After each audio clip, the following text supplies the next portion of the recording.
foundation course, which was a year, in which you tried out different disciplines. Yeah. And that was a prerequisite before going on to art school. So I did that and tried out a few things, but just, stuck to illustration because that's what I knew I wanted to do. And then the BA I did was 3 years, and they had a specialism in children's illustration. So then it was sort of, easy peasy. I mean, not easy peasy, but straightforward, I should say. As everybody out there trying to break into the industry is going, easy peasy. No, no, completely. And it's time for Gabby Doodle. Hi. Good afternoon. Welcome to Gabby Doodle.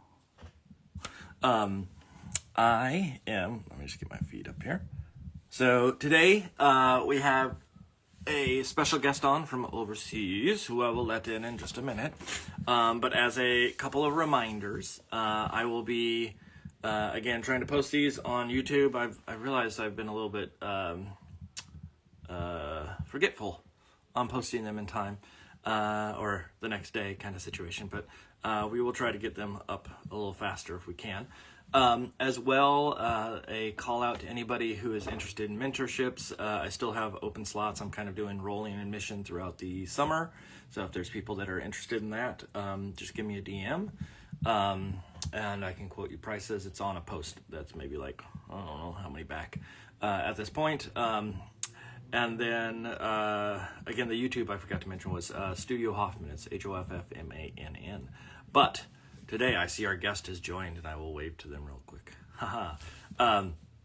Our guest today is the one, the only, Tor Freeman. I know, it's always back. I wish there was a way. I guess I could start with the camera the other way. But Tor does super, super cute. And the best way, the way that I can almost describe it is like a little awkward in their like...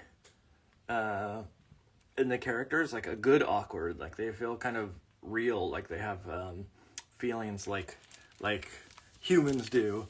And we found Tor, my wife and I found Tor through this book by Richard Ayoade, and have been fans since sort of poking through this. And Tor does a variety of different odds and ends, comics and books and all sorts of stuff. Let's see, I'm trying to flip backwards and see if I can get like lots of cute images. And then we have other books on hand like Good Dogs, etc. But Tor is coming from, I believe, England. We'll find out in just a second when I let them in. And so I'm trying to think if there's any other updates. I don't think so. We'll leave it at that. Okay, I'm going to put in the Ask Us Anything in the comments here, so if people have questions, they can post them in the comments, and I will hopefully notice and ask. So, let me put an exclamation point there and pin it. Boop.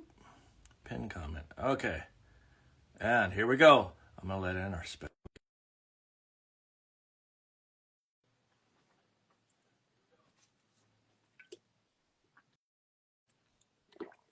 Always takes a second. No, bear with it. Hiya. Hello. Hi. How are you? I'm well. How are you? I'm doing okay. You're in London, right? That's right. Is that right? Yeah. Okay. Yeah. It's 7 o'clock here. Yeah, I was trying to remember. I knew you were in England, but I can't remember if it was. Are you in London proper? Yeah, ish. I mean, sort of. It's enormous, and I'm sort of on a big.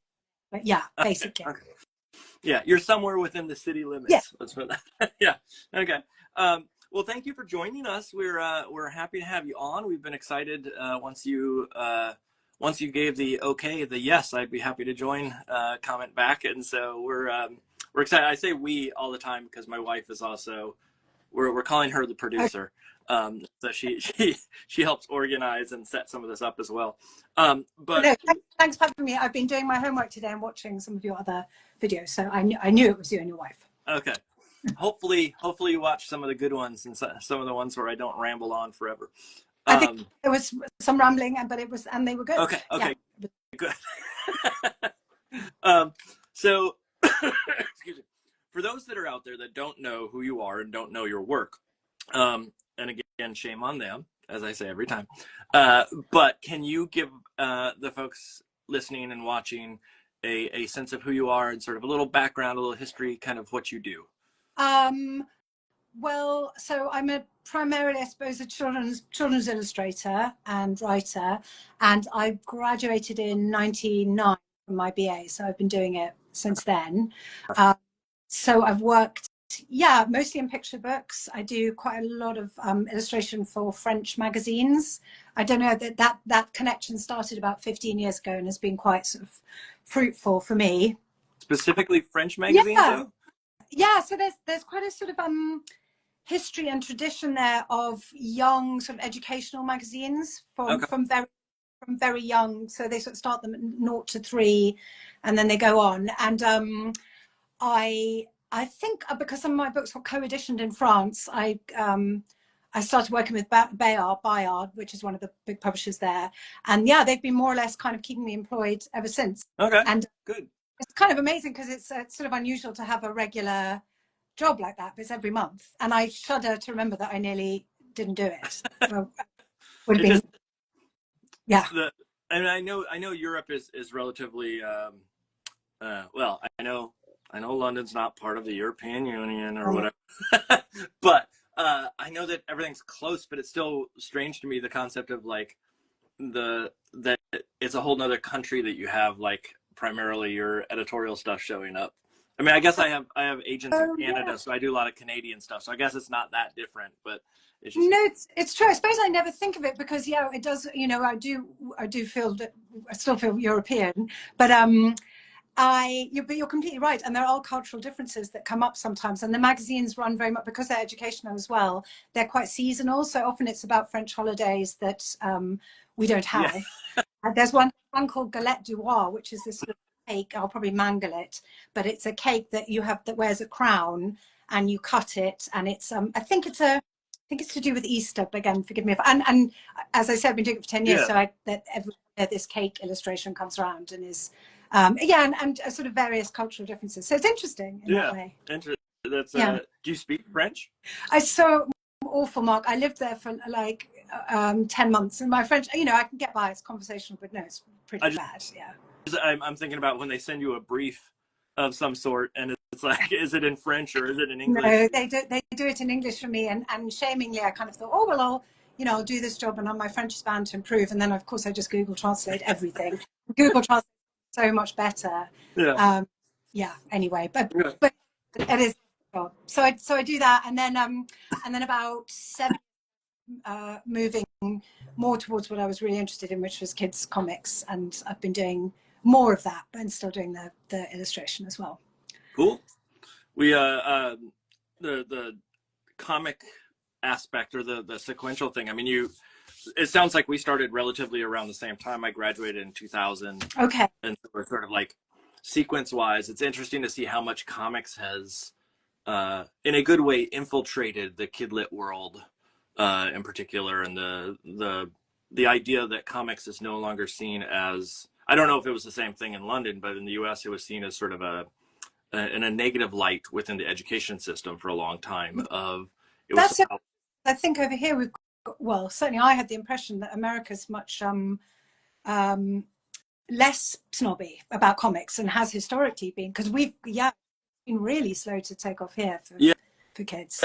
I mean, comics have been around for a long time, but I think the idea of like in the education system, it was always seen as sort of like, well, you need to read a book.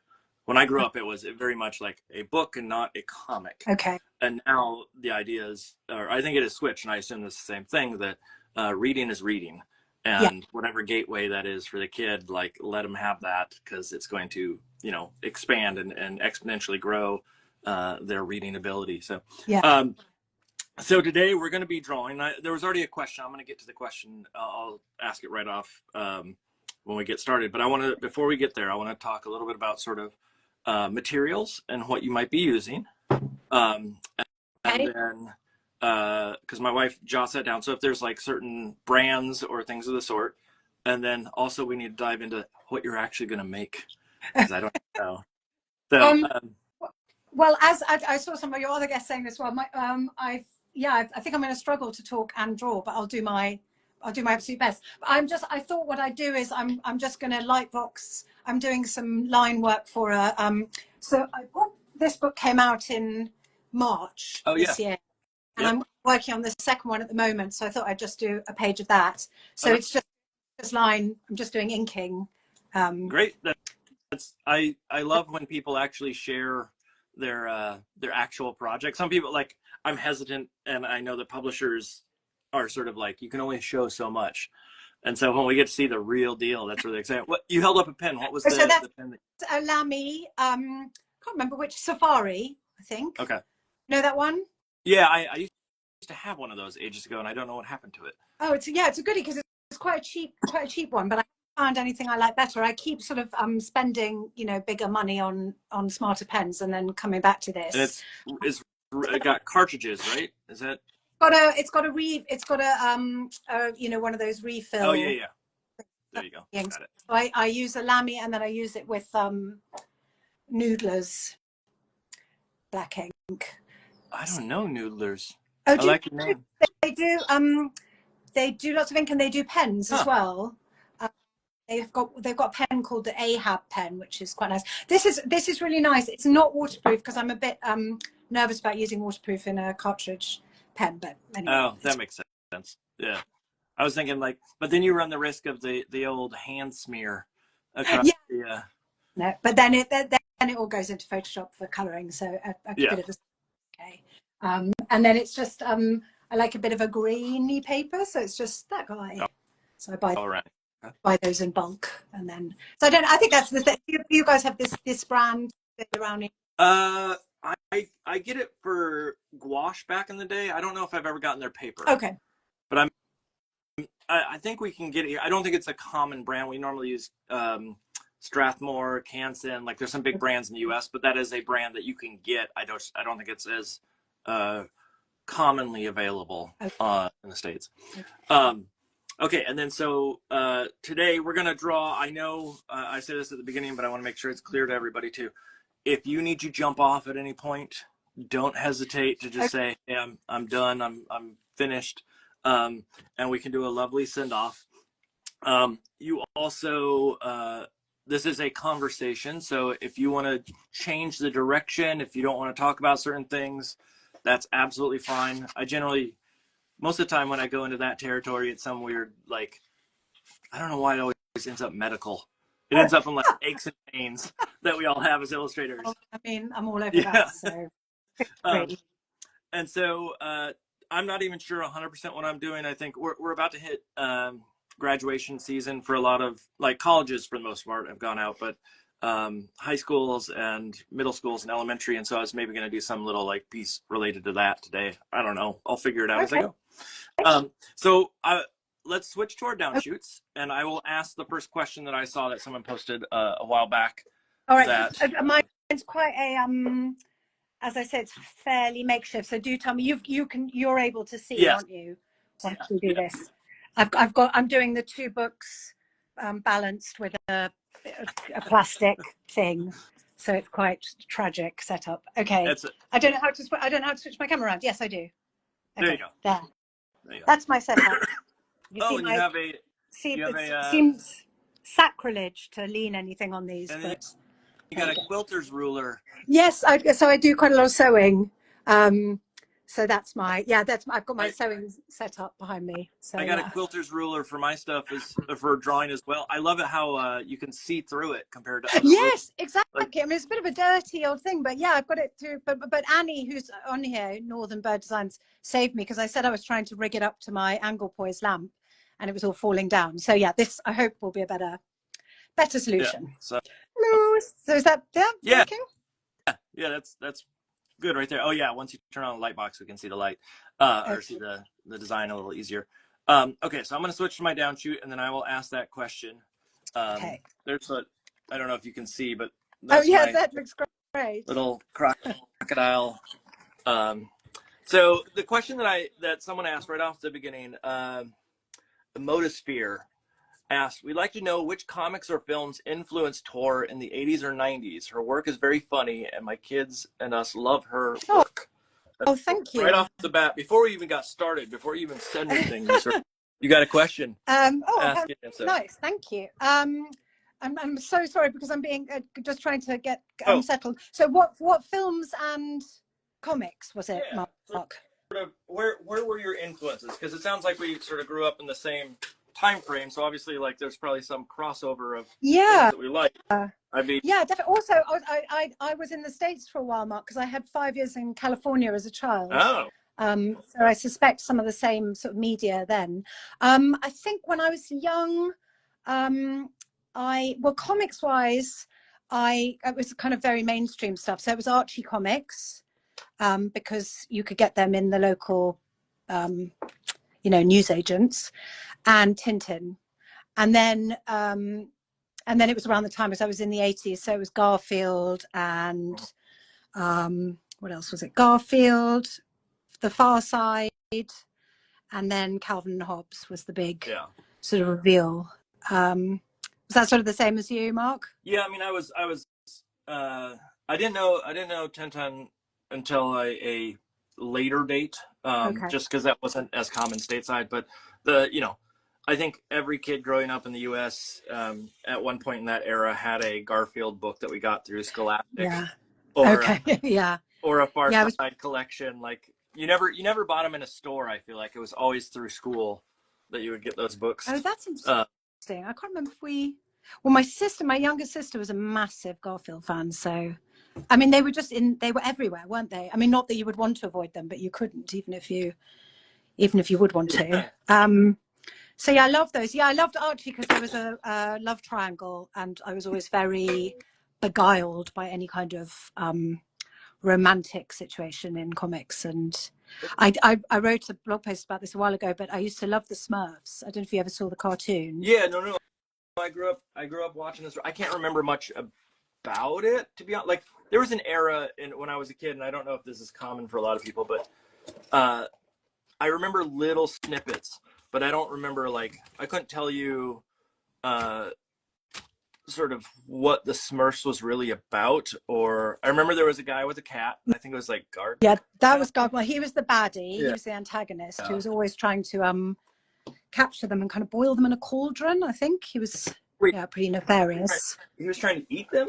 I think he was I don't know what he was always trying to destroy them, and I there was some sort of fairly thin reason why he was trying to do that. But that was their whole. So yeah, it was basically just like rows between all the Smurfs and Gargamel. But there was one episode that kind of really captivated me when I was young, because basically I loved Smurfette because she was this lone woman in a town of men, so she got this kind of amazing levels of attention and adoration. And then there was one episode, and I looked it up because I thought this must just be my imagination, but it was real, and I think it was called Spring Fever, and it was where all the Smurfs sort of got into a frenzy of kind of needing to get married. So they were all sort of saying to Smurfette why she should marry them. So they were kind of saying, I'm handy, so I'm,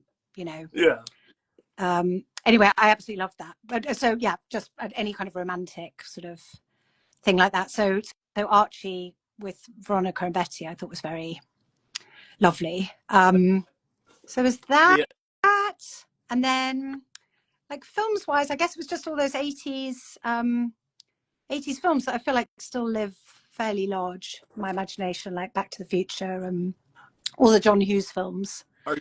Are you someone who, like, obviously, if you like sequential, whether that be kids' books or comics, there is some relationship between sequential image making and film, and like there's so many crossovers there.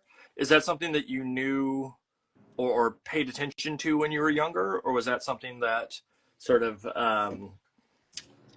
like, did you connect more to still images at that age? I don't think I connected them to each other.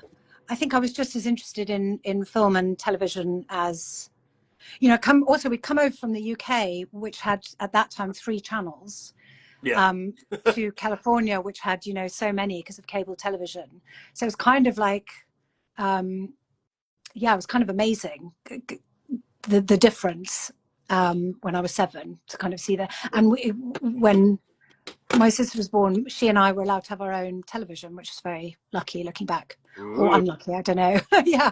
So there was just so much. So I don't think I connected. I can't, everything seemed like its own thing. I don't think I made those connections till much later. Yeah. Do you feel like you Are- did? I don't think I really did until much later, but I do think that, it did instill a storytelling approach, I guess, or like I enjoyed sequential work across the board when Okay. I was younger. Like I was very much I loved stories. I loved whether it be, like you said, like even the comic strips. But the film side, I think I remember more from my childhood films than I do still images or Okay. comics. Okay. Uh, Yeah, definitely. and I don't know if it's just because it was a longer format or because there was some like nostalgia around being with people when you saw those films. Like Yeah. the situation in which you were you initially saw or the movie theater that you were in, whatever it may be. Yeah. But I definitely now I go back and look and say like that was the start of my interest in story was TV and shows, Okay. cartoons, and things of the Yeah. sort. Yeah. Did Well, I do think about that quite a lot because I often wonder there are kind of selection of art books that I was given around that age, which were Gary Larson, those, do you Yep, remember those big Gary Larson yep, anthologies, and same with Calvin and Hobbes, and some there was an Argentinian illustrator called Mordillo that I was given. And I wonder now, because I see those influences so much in my work, whether, which was first, was I attracted to those books, or would I be a different artist if I hadn't sort of found those books? And obviously you never know, do you? Is that kind of luck where you see a film or piece of media that makes this huge impression on you and kind of becomes part of yeah, your artistic ingrained. vocabulary, doesn't it, forever? No, I mean I'm someone who I don't remember. I mean, there must have been times, and I imagine as a kid, same for you, that you would request to go out and see things. But I feel like a majority of it was put in front of me, Oh my gosh, especially yeah, with an because older sibling who probably was the one okay, making the call. Like, we're gonna go see this movie, and I just go, movie, great, yeah. Yeah. or book, great. You read that? I want to read that. Well, Did there you? was no way of yeah, exactly. I mean, I don't know, I can't remember how we found out about things, but there was no way unless someone, yeah, I don't feel like I had any agency about going to see Yeah, things. I know, we went to see Back to the Future in the cinema, but I can't imagine I read about that and said I want to go. you were digging through the paper, Yeah, reading reviews. yeah, exactly. I turned to the supplement where they said what was going on, and no, you just go, you go, don't Yeah. you? And Did it? then Were your parents sort of artsy types? no, I would say my mum's was creative. She was a nursery school teacher, and no, and my dad not absolutely the opposite. And he was a university at that time. He was a university professor, which is why we moved out Yep. there. So I don't know where I there was never any. I think I always got a lot of praise very early on for all my drawing, so it was very quickly a good feedback loop for me. I knew that it was a way to get positive response from people. So yeah, so although they weren't artists, they were very pro me being That's autistic, so that worked out that's where that well. came from for me is sort of like for them to put some of those comics in front of you and to give you those resources. There had to be some at least um, acceptance of art. Yeah, uh, that's a good point. Yeah, definitely, very much so. I don't think there was a sort of pressure on me and my sister to go, to be not arty. To So be a that was scientist lucky. or to be a Yeah, one of yeah. those. Well, I've got older siblings, and one of them is a scientist, and so maybe we yeah. They I got don't know what he would have been like yeah. if They, anyway. Yeah, who knows? Who they knows? had one kid who did the good thing and went into something other than art, and then that meant that there was I room for you to.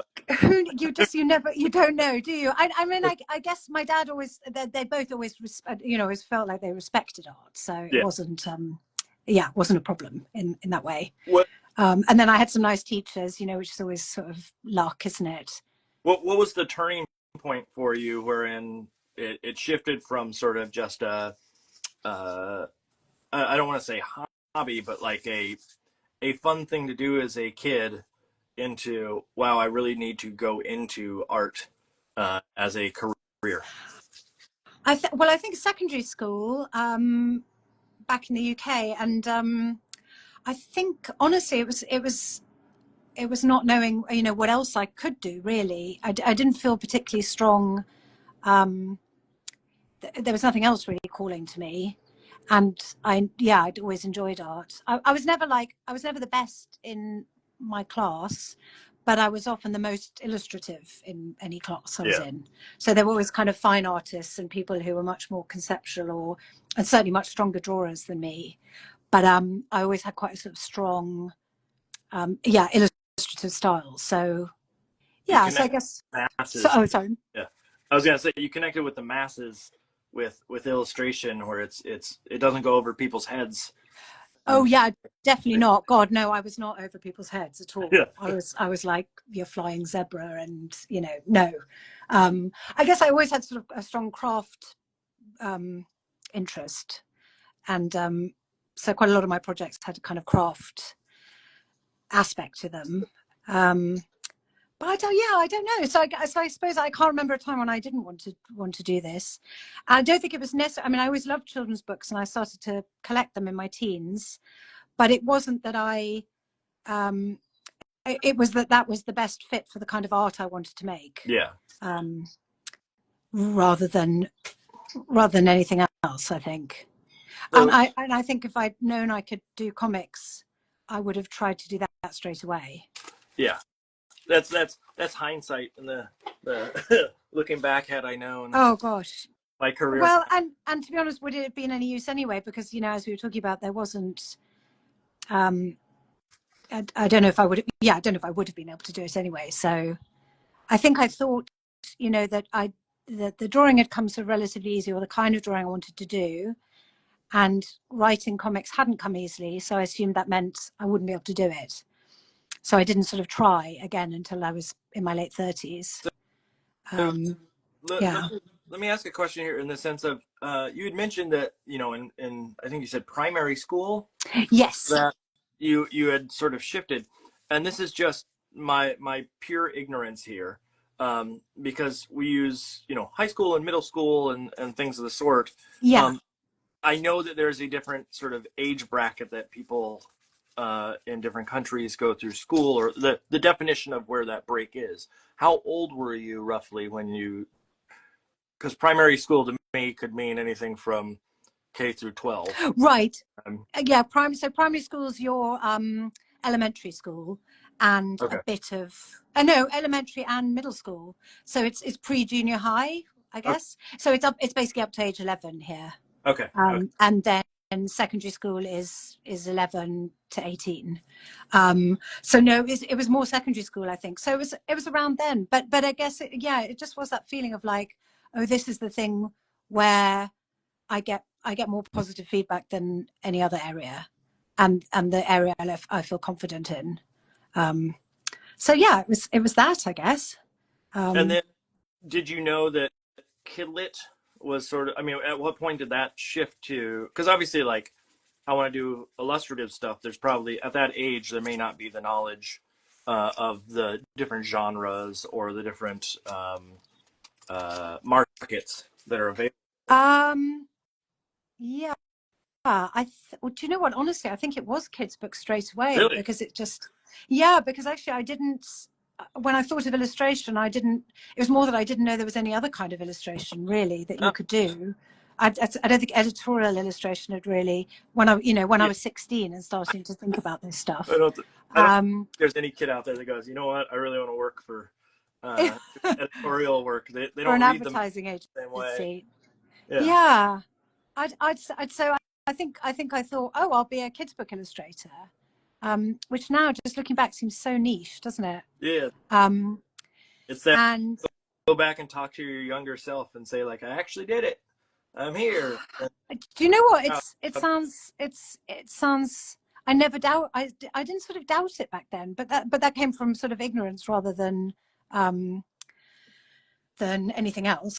I didn't, and yeah, I don't. What would I have done? I don't know. And then in the UK back then, you did a foundation course, which was a year, in which you tried out different art, different disciplines. Yeah.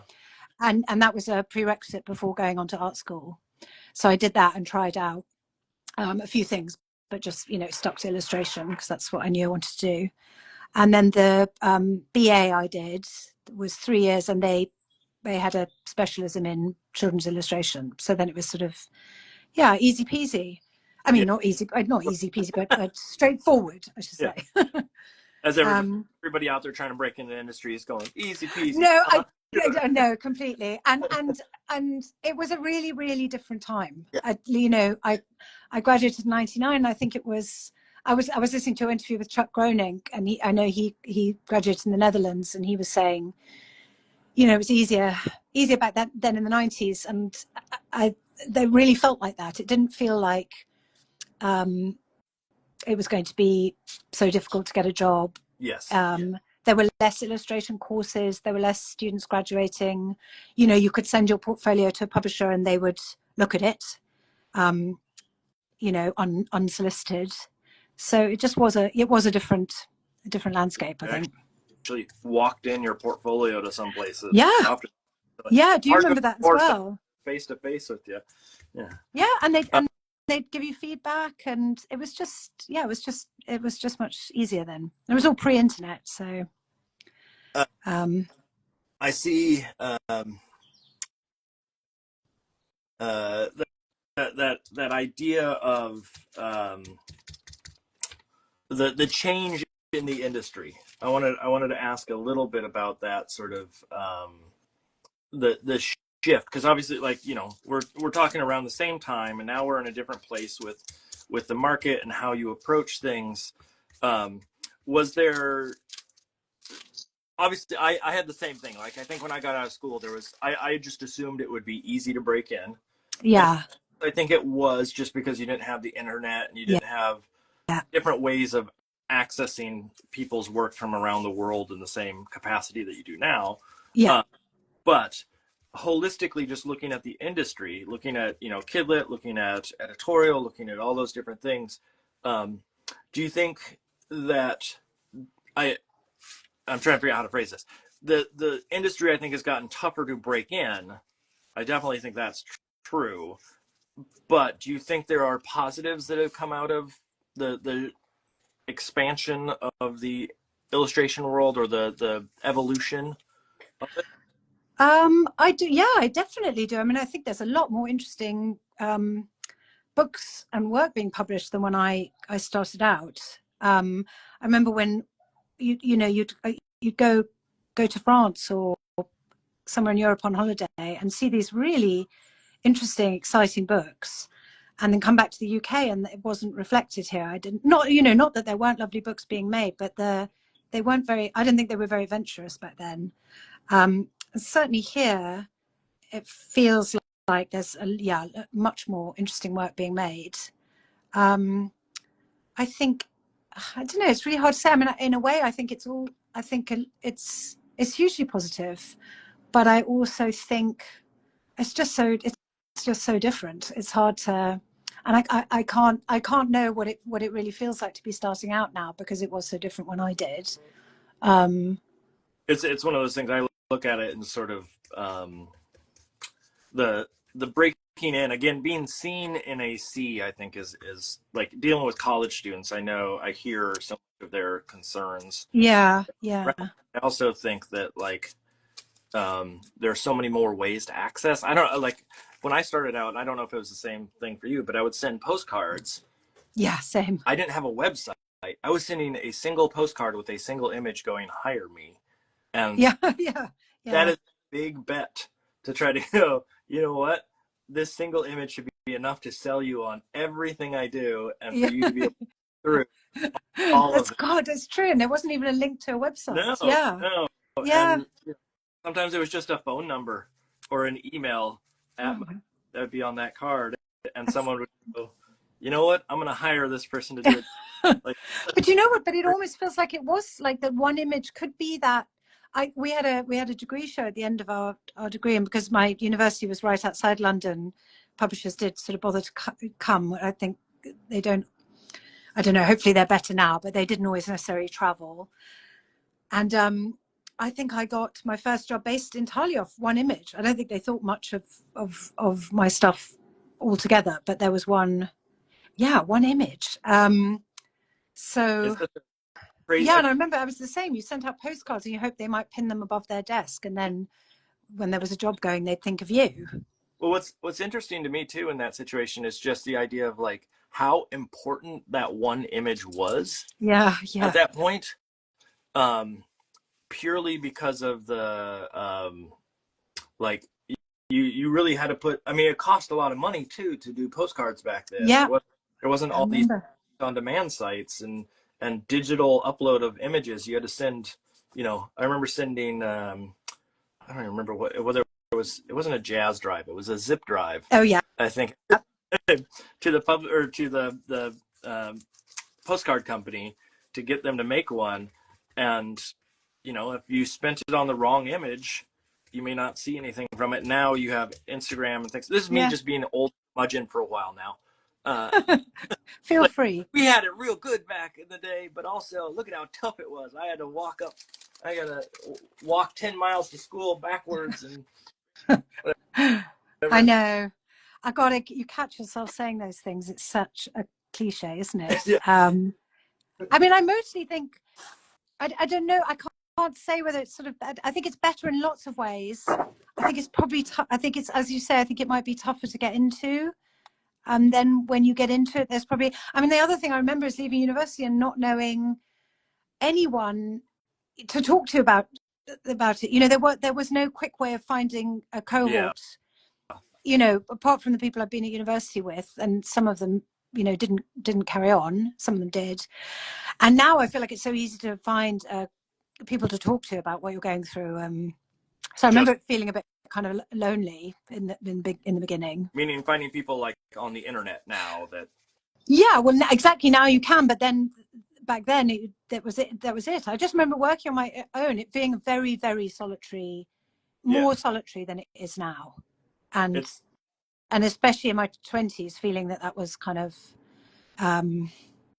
yeah, could be really tricky sometimes. So I think that's an improvement. But now okay. So that's looking at the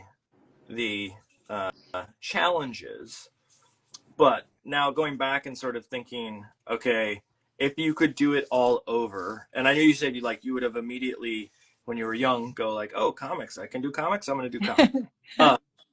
But are there things that sort of in hindsight you go, oh man, I wish I knew this, or I wish I had done this in a different order? Like looking at what I do now, obviously I clearly wish I could have done or had gone into kids books at an earlier age, but I also I know that the work I would have done would have been very formulaic, because you had mentioned that idea of like the books that you had in England at the time were not as experimental, and or I forget the phrasing you used, but yeah, no. I think that's yeah. I chalk it up in the books that I grew up with that were not as or were very formulaic. It was you know, they probably had to hedge their bets on what was, because they, you know, the company needs to make money, and they probably had to bet on what would actually sell and how it would do and things of the sort. And so These are the kids' books you grew up with, it's Mark. book. You mean?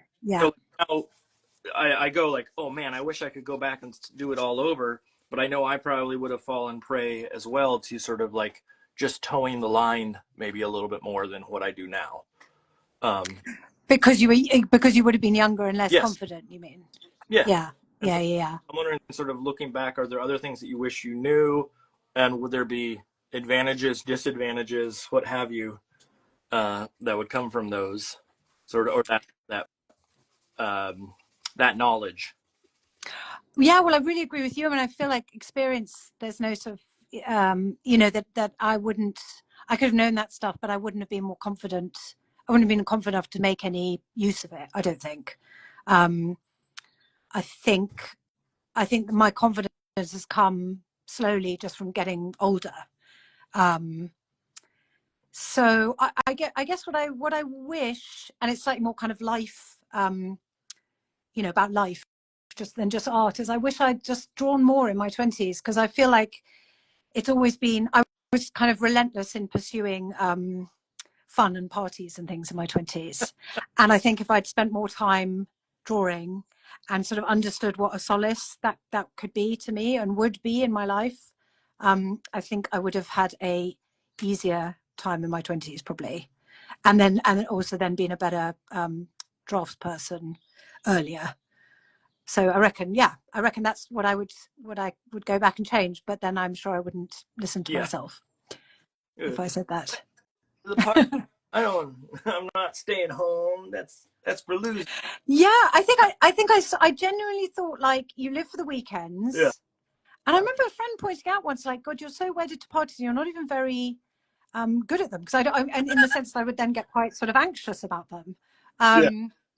But I think if I could I would just wish I'd sort of turned inwards a little bit more to art and gone, God, look at this lucky thing I have.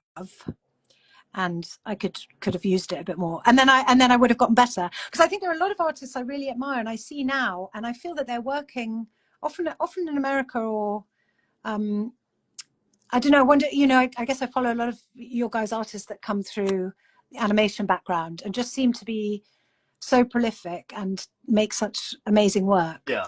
And they're doing it young, and I just think, God, what was I doing in my? Not that what was I doing? I don't know. I wish I'd been doing more drawing. So yeah, I wish I'd gone to America and done like some animation, maybe. I'm gonna counter that and say that when I was in college, I was vegan straight edge. Oh yeah. I went to one party. Well, I was there and I stayed for about 10 minutes and then I left. Wow. I still have that same sentiment of, like, I should have worked harder. No, you're kidding. So I don't think it's a all out sort of, like, oh, if you didn't party, you would have been ahead. But then if you were straight edge, what were you doing if you weren't working? I mean, do you mean you were working all the time, but you thought you should work harder?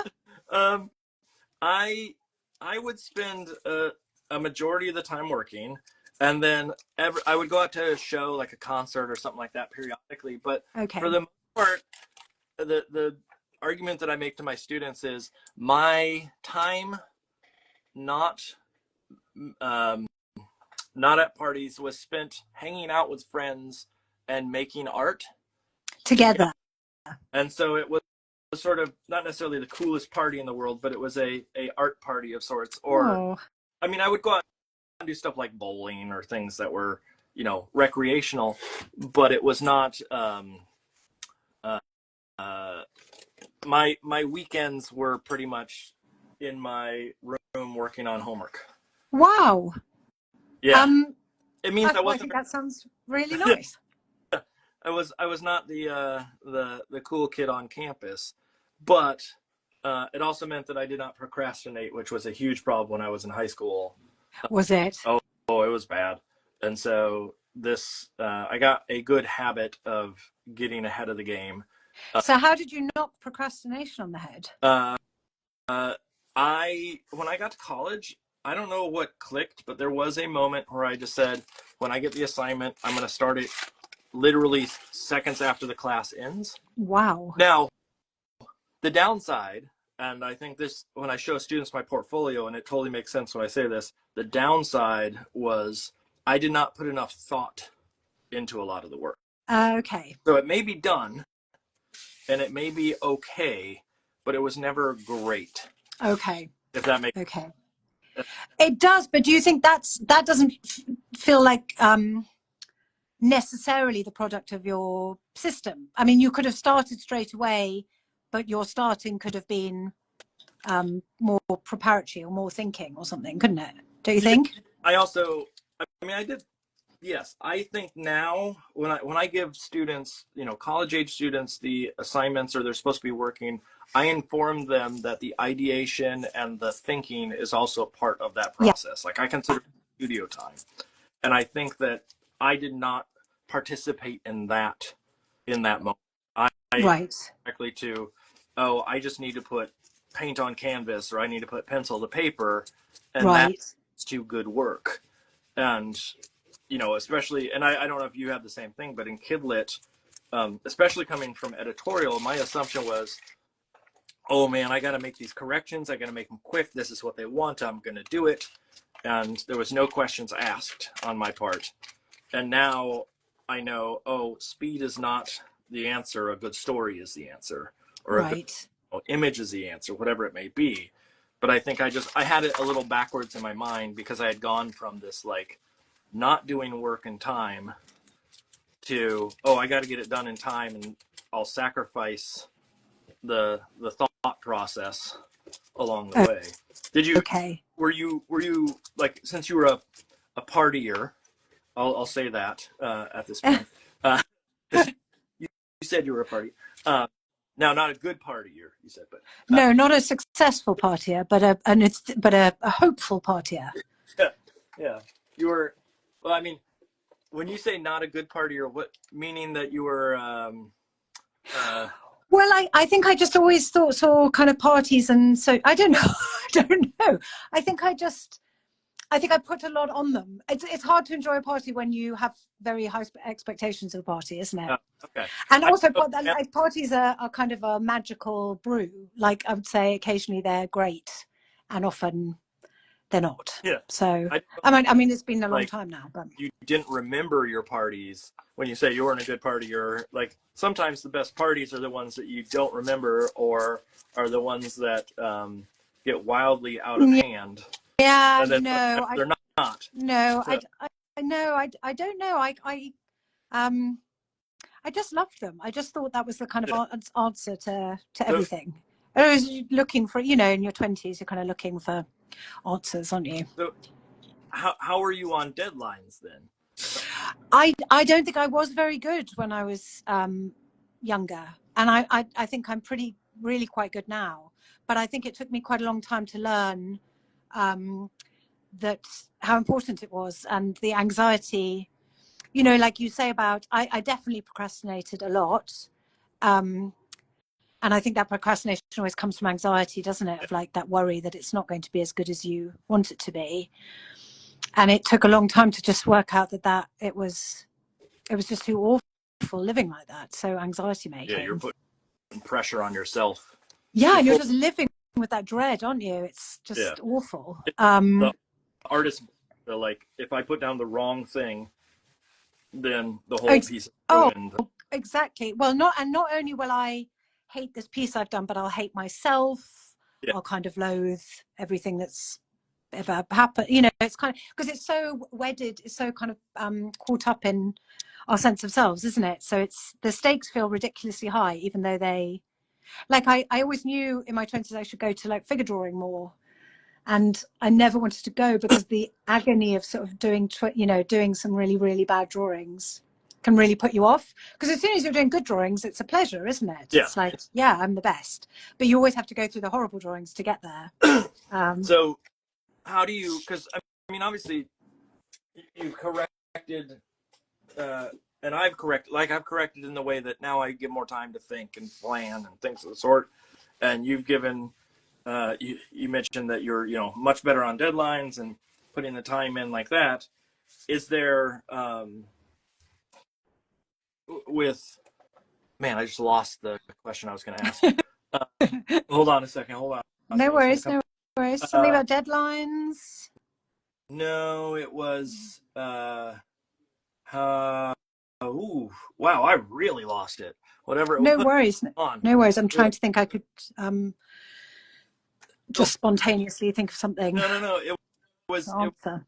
I think it was that idea of like, there's a shift in mentality towards this is a business, or this is a, you know, a perceived notion of what you're supposed to be doing versus actually what you should be doing. And that idea of like, oh well, I think it's okay just to rush through things because that's the agency or the art director or the editor wants it fast because that shows that I'm a good worker.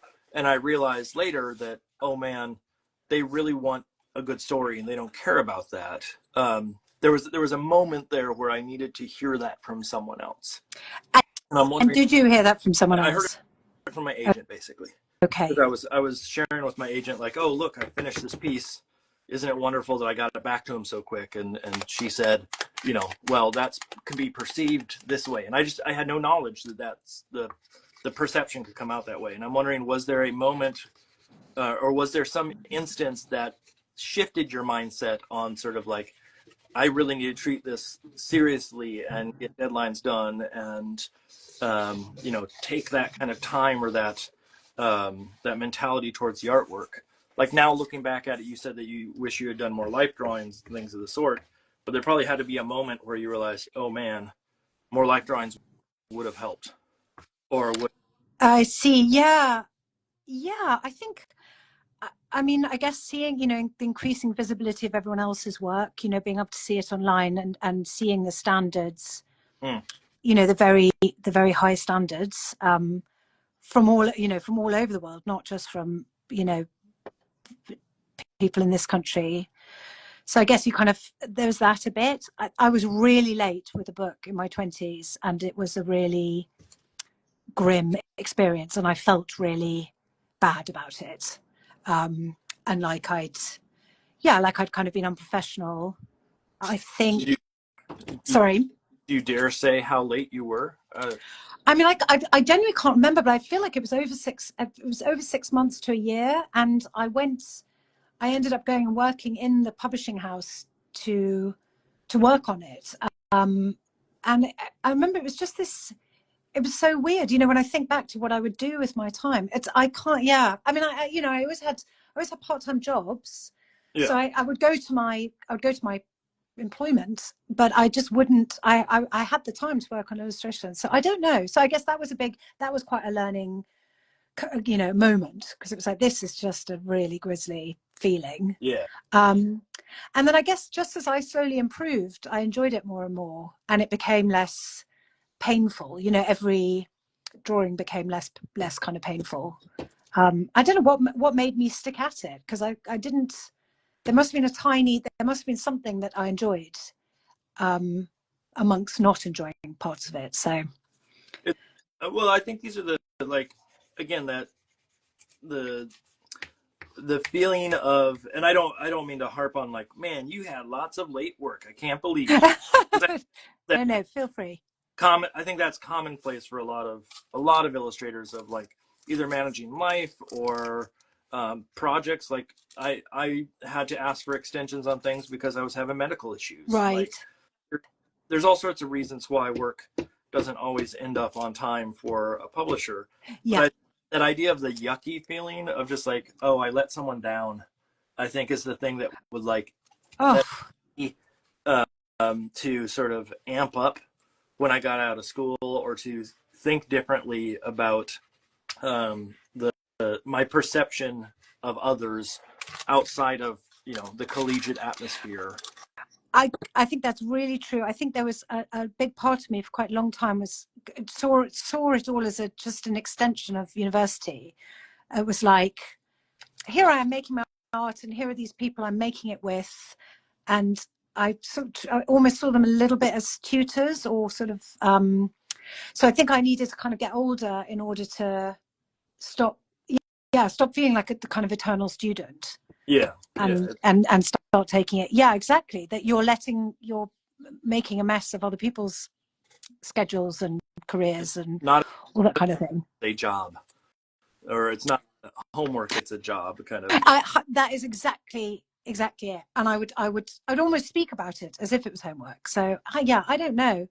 It feels like a long time ago now, and I can't sort of quite remember what was going on.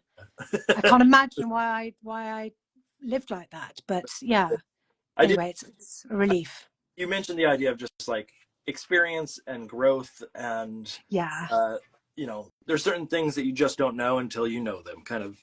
I really think, yeah, I agree. That was certainly true for me. I look back and like wish that that I had been more clear on well, how do I put this? I wish I had more direction in the type of sketching that I did when I got out of school, because it was and I actually think it was valuable to say this, that it was really fun to sit around and sketch, but at the same time I was kind of directionless. And you know, I had no one over my shoulder. I had lost that teacher who was there to go like, oh, that should be doing, or Yeah. and then all of a sudden it became, oh, I'm just drawing for fun. And that is good, but at the same time without any intention of like what I do with it after the. Well, do you think that's, I mean, I feel like that's kind of that's a big part of it, is that like if you've been always drawing and it's been your sort of fun and your hobby, it's quite like, it's on the one hand, it's the luckiest thing ever to be able to turn it into a job, but it's also quite a confusing adjustment. Yes. I think that was a big part of it, was like, this is this thing that has always made me feel pretty good and I've enjoyed, and it's been for my private kind of satisfaction. And maybe that's why it took me a long time to sort of, yeah, treat it professionally. So I see a lovely question here that I wanna hear from you. I know it's being asked to both of us, but this is from Jason Chapman Art, who says, "Hi Tor and Mark, love both your work. Interested to know, one, is there a current illustrator working who you particularly admire? And two, a fine artist alive or unalive who inspires you?" Ooh, do you want to go first? Sure. I like the alive or unalive because Yeah. you could unalive is a funny way of saying what we all know what you're saying. I go through eras of like, I really love this artist and then I really love this artist, etc. Down the line, and there are a couple of them that I particularly love for different reasons, and it's hard to sort of say, and I assume this would be the same for you, Tora, with the like, it's hard for me to immediately go, oh, this is the one, this is an amazing artist, and all around I like them, because I find each artist brings their own variable. Yeah. And the equivalent of, you know, I think that anything that Isabel Arsenault does is beautiful, but then I have someone like Nomi Vola, who I love because of how quirky everything is. And then there's someone like Maria Deck, who I love because of how sort of folk arty it is. And so the best answer I can give right now, as far as like the person that I would gravitate towards, and I have to go grab it, so give me a second. I'll tell you the reason why I like this. I have to look through my bookcase. While I look through the bookcase, why don't you relay who's so alive or unalive? Alive, I really love. Hi, Jason, by the way. Hello. I really love. There's so many. I love Matthew Sapan's stuff. Let me see if I can find an example as well. Oh yeah, I've got one open on my desk. He does the illustrated like Akisi and stuff, but this is one of his books I have. Just think he's one of my absolute favorites.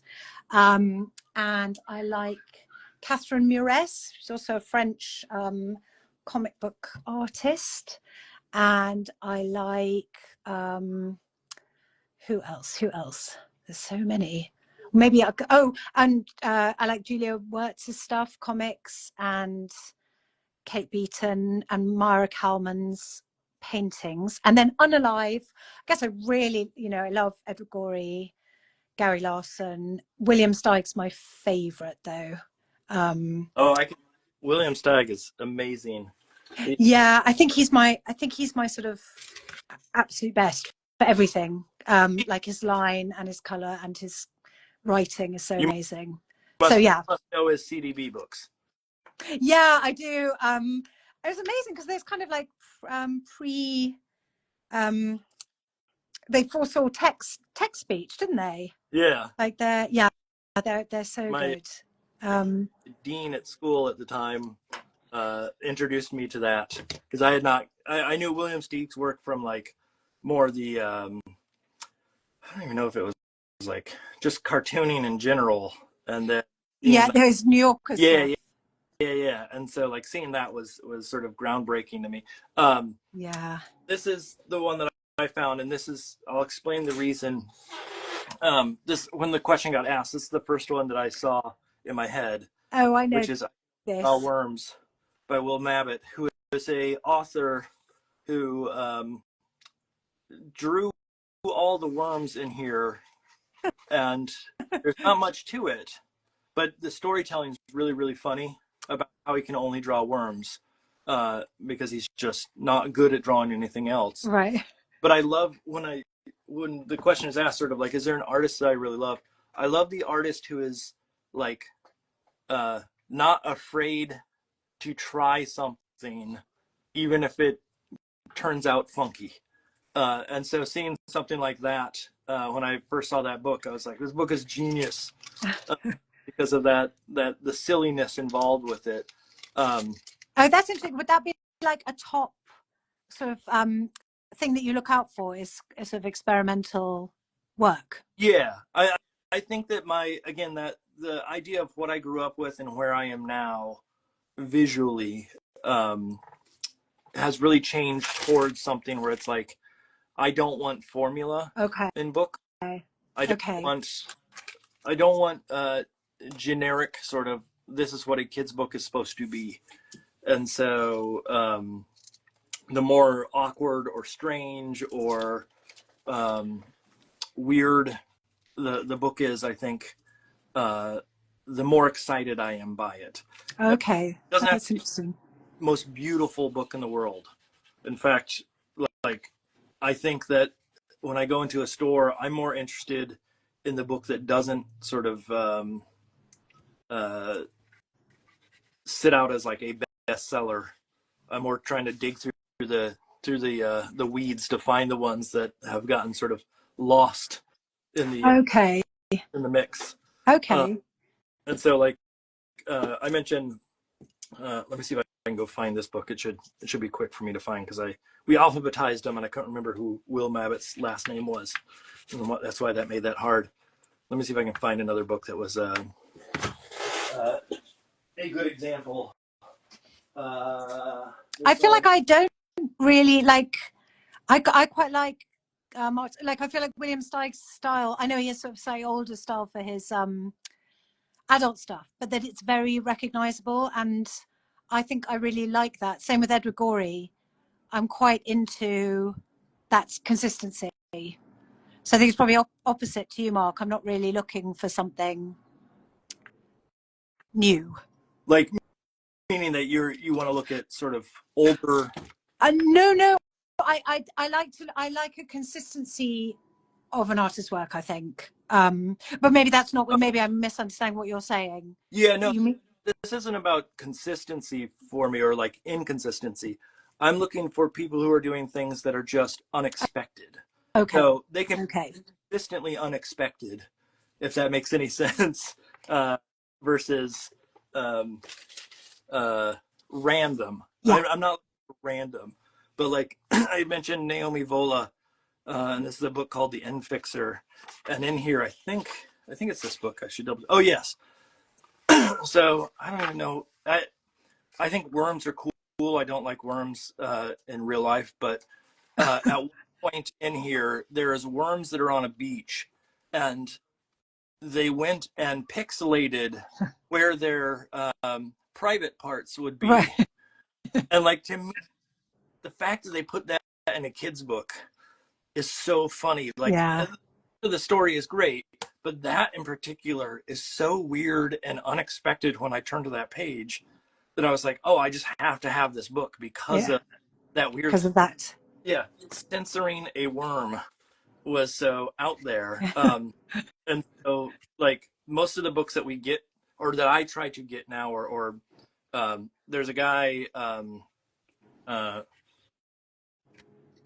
Travis Jonker, I think Jonker. Oh yeah, I don't know. Yeah, he has an article. He's 100 Scope Notes, I think is his Instagram handle. But he does a list for Publishers Weekly of the most unexpected or strange picture books of the year, and that's like my go-to of like, let me go Ooh, find, because you're just, they're weird and they challenge you. is that a roundup at the end of the year that he I does? think he does here. Yeah, there was a book that that I got my wife for what was that for? Christmas maybe? I don't remember when I got it, but it was a book about Picasso's ear, not Picasso, Van Gogh's ear going Okay. on, and like why. How did this person come to the decision to make a book about Van Gogh's ear going off and doing things? I haven't the slightest. But it was so weird and strange that it's like, I have to have a book like that in the collection. Okay. That's what I mean by like the unexpected is not necessarily that. I'm sure that artist does lots of strange Yeah. things. Yep. That's their thing. Yeah. No, I see what you mean completely. That's like EDB book was just like, I had not known about it, and then finding out there was this book that was just a weird play on words that I had never seen or heard was like, no. okay. That was a great one, wasn't it? Yeah. Are there like fine art people that you because I said fine art twice, that means they're extra fine. They're really fine. Yeah. Double Double fine art. fine. Definitely. I mean, like modern. I'm not really drawn to sort of very conceptual art. In terms of kind of more modern paints, I guess I really, really love Hockney. All of his work. I like. There's quite a lot of painters I like. I'm probably quite sort of mainstream in my taste. There was when I was about 16, there was an exhibition. There was a retrospective of Leonora Carrington at a gallery here in London. She's a surrealist, originally British, and then moved to Mexico after the Second World War or during the Second World War as an exile from Europe, and made these amazing surrealist paintings. So she's one of my favorite artists. Paula Rego. I love Van Gogh. I mean, Monet. I like an impressionist. Always there for that. No, wait a second. You said Van Gogh. Is that actually that? Oh yes. Have I been wrong all these years? No. I think you just. I think it's Van. And I'm horrified. I'm going to get this completely wrong. I think it's Van Gogh. Okay. But yes, anyone welcome to weigh in on that. But I think, yeah, don't quote me on that. Yeah. No, you're probably more correct on. I would have just said Van Gogh, and I have. That's the super American like. Yeah, I think that's the American stylings of it. Yeah. I don't think it matters. He's not here to sadly to hold it against us. Yeah. Yeah. How about you? I mean, Hopper is great. I think fantastic. I was trying to actually remember his name the other day. I don't know why I couldn't remember it for showing someone a reference point that I was trying to think of. But the other one, Winslow Homer. Oh yes, really love. Yeah. Me too. There's a few others that are like. I mean, this sounds really generic, but Da Vinci I think is great just because of how, not because of like, oh, his artwork is the most amazing thing in the world, but more so how his artwork has become or was used in so many different applications, that it was not just pure art, that it was like designs for, the equivalent of like industrial design at moments, and the flexibility in which he made, I thought was really interesting. I as well, like the conceptual stuff, I have not been able to keep up with, nor have a huge interest in modern art outside of commercial. Yeah, I feel like I kind of stop a bit at last century in terms of sort of modern art. Yeah, I agree. I don't know. It's I guess if it, like you say, if there was a stronger interest, there'd be more incentive to kind of look into it more. But I've just never felt any connection really. Yeah. And it's not what I'm that interested in my own work either. And I guess I'm looking towards inspiration. Then it's more the the kind of beautiful paintings and ideas, and again, like I love crafts, that sort of thing. Yeah, it's when I look at that kind of work, I want either a like look at how beautifully this was rendered or like created, or it's a Cracking idea. yeah, or like it's clear what the idea is. Yeah, yes, me too. But I When, guess that makes sense that we've gone into illustration. yeah, I don't know, which to me is a sort of we're illuminating and making words, ideas clearer, or at least that's what I'm certainly trying to do, as opposed to kind of obfuscating them further. I guess I've never been someone who wants to. Not that I don't want to work at the media I'm consuming. Like I'll put a bit of work in, but I've always felt that if I don't get something, it's the fault of the person yep. who's made it, that they haven't made it clear to me. Maybe It's, that's the wrong attitude. no, but I think it's the mindset of a visual communicator is that our job or the job of a visual communicator oftentimes is to communicate something Yeah, I think so. in a manner that is clear to us. There's a tendency to say, oh, it's faulty, or it's not worth our time, or whatever the argument may be. And it's not to say that I don't think that work is invalid of any sort. Not at all. But and it's always fascinating to go and see those things with a friend who, I always assume I'm having the same experience in the cinema, yeah, or the gallery as the person I'm standing next to, and then you have a discussion afterwards and find out they got so much from it. yeah, different expectations of and different experiences that all of that. So I agree. It's totally not that it's invalid. It's just that it's not my kind of thing. It's interesting too, just that idea of like I don't know if do you have your master's or the equivalent at this point? No, I've got my bachelor's. Okay, just a bachelor. I say just a bachelor. I didn't mean it that way, but just for as a teacher, I had to go get my master's. Yes, that's right. Going through that environment, there was a mindset of like the work has to be really smart and I don't know, like thought provoking. And I think I fought back against it with my actual thesis about sort of people's expectation of what things mean in art. And I'm glad I did because it sort of stays true to what I am now or who I am now. But I think that also put me on this road of like, it became very clear in that environment that I need work that is not, what do I say, like blurry or challenging in that same manner. That I wanted clarity. Right. I think in that environment, I was trying to like force this idea of like, look at how smart I am, and look at how much meaning there is in my artwork. And then halfway through, I realized, oh no, that's not who I am. That's not the. Yeah.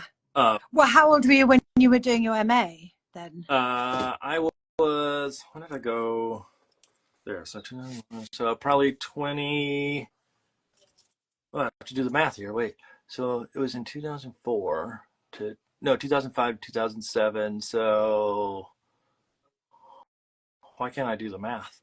I would have so 26, 28. Okay, so young. Yeah, and you know, it's yeah, we're talking. It's been 20 years plus I know. since I, That's crazy. Yeah.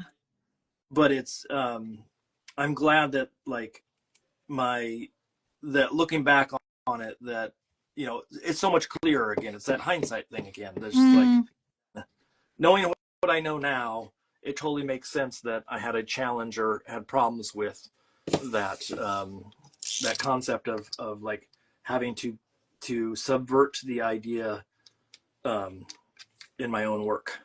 Do you think because you were just sort of pushing against kind of received idea, or you still feel that way? What do you mean by that? Well, do you think it was? I mean, do you think it was? Do you look back and think I was pushing too much against it? That actually it's not. Oh, like I should have dived deeper into that world. Well, yeah, just that you had a very strong feeling about it. And do you think? I mean, I know we've both sort of said that it's not really that kind of more conceptual stuff isn't really our bag. But part of me thinks that was just for me, it's just always been that word doesn't speak to me, and therefore I felt it wasn't. I don't know. I feel like now I understand more that it really does work for some people. It just never worked for me. More time, would I have accepted it more, or? Yeah, I guess so. I guess so. I think I probably would have been in that environment, but I think what's funny is once I got done with schooling, and I don't know if this happened to you too, again, that stepping out of that environment into what I refer to as the real world, all the things that you think get challenged. And so like going back and teaching students after that and saying, okay, here's what you need to be an illustrator. I think it was very, it opened my eyes to the fact that like, it was not the environment for me. I did it because I needed the degree. Yeah. Because I thought at the time it would somehow make me smarter. But in fact, it made me realize that I want to be, this is going to sound weird, but I want to be dumber. Okay. I want artwork to be silly and goofy and not serious at all times. And I think that, you know, in a sense, the value of that school is not the fine art side, but the reality that it made me realize, oh, this is not the thing for me long term. Yeah. I mean, I know, I totally know what you mean. I look back at my university work and it was very much kind of regurgitation of like, you know, bad Bill Watson sort of idea copies and bad Gary Larson, all that, and mixed with a kind of massive earnestness that doesn't really sit with me so well now, that it doesn't feel natural. But I guess that's really normal, isn't it? That you're kind of finding what you're interested in. Are as a person as time goes on, and that is Totally valid. And like, I think the bigger thing that I would say for any artist that's listening that's interested in starting out in their career is like, don't shy away from or push back on the idea that it feels like you're someone else, or that how do I put this? Like, don't sit there and constantly go, well, this is what people want me to be, and I feel like this is not the interest that I have. Find a way to make the thing that you love to do as a hobby, or that you love to do in your own practice, the thing that everybody else will like in the end. yeah. You know, like there's room for everybody. And it's a matter of, you just got to find the market or the niche for your work. And all of a sudden you will find your audience. You just got to give it time. Yeah, definitely. I'm trying to figure out as I work here. This is one of those days where as I'm working, I'm not even 100% sure where I'm going with this piece. There's lots of like, oh, what if I cut this piece this way? What if I you've already drawn it. I know, but I have to say, I cannot. I'm finding it really difficult to concentrate and draw. Really? Yeah. It makes me realize I don't think I've ever done this. You work. Yeah, like, not really. I can't I listen to podcasts if I'm coloring, but I can't do it when I'm drawing. Also, this ruler's slightly getting in my getting in my way. I normally have my eyeballs kind of pressed against the paper, so for me, I'm having to be. I also just got varifocal glasses, which are just not good. I guess you just have to accept you're never going to have the vision you had. Sorry, I'm not getting us onto moaning about about that already. Oh no, our hands are gonna get exploded. Our vision is gonna be ruined. Is there a methodology to your style? I've been asking people this question for a while, and I know it's every time I ask it, I feel like it gets misinterpreted a little bit. What I normally ask is, do you have a system in which you work by for your style? But I think system implies that there's like a 1, 2, 3, 4. I need to do this order. And what I really mean is there a methodology? Is there a notion of what you try to do when you work that doesn't have to necessarily follow a specific order, but is there some sort of approach that you take that when you're working that you think has been beneficial or has made your work stronger or what have you? Can you give me an example of your methodology, and then I'll That's see if I can understand what you mean. Fair point. So like when I'm working, there are things that I try to do visually. Like I don't want things to be perfectly lined up. Okay. I am not someone, I hate rulers, except for when I need to cut a piece down to like a specific size for production. Or balance a phone on them, Mark. Yeah, or balance a phone. Yes, totally.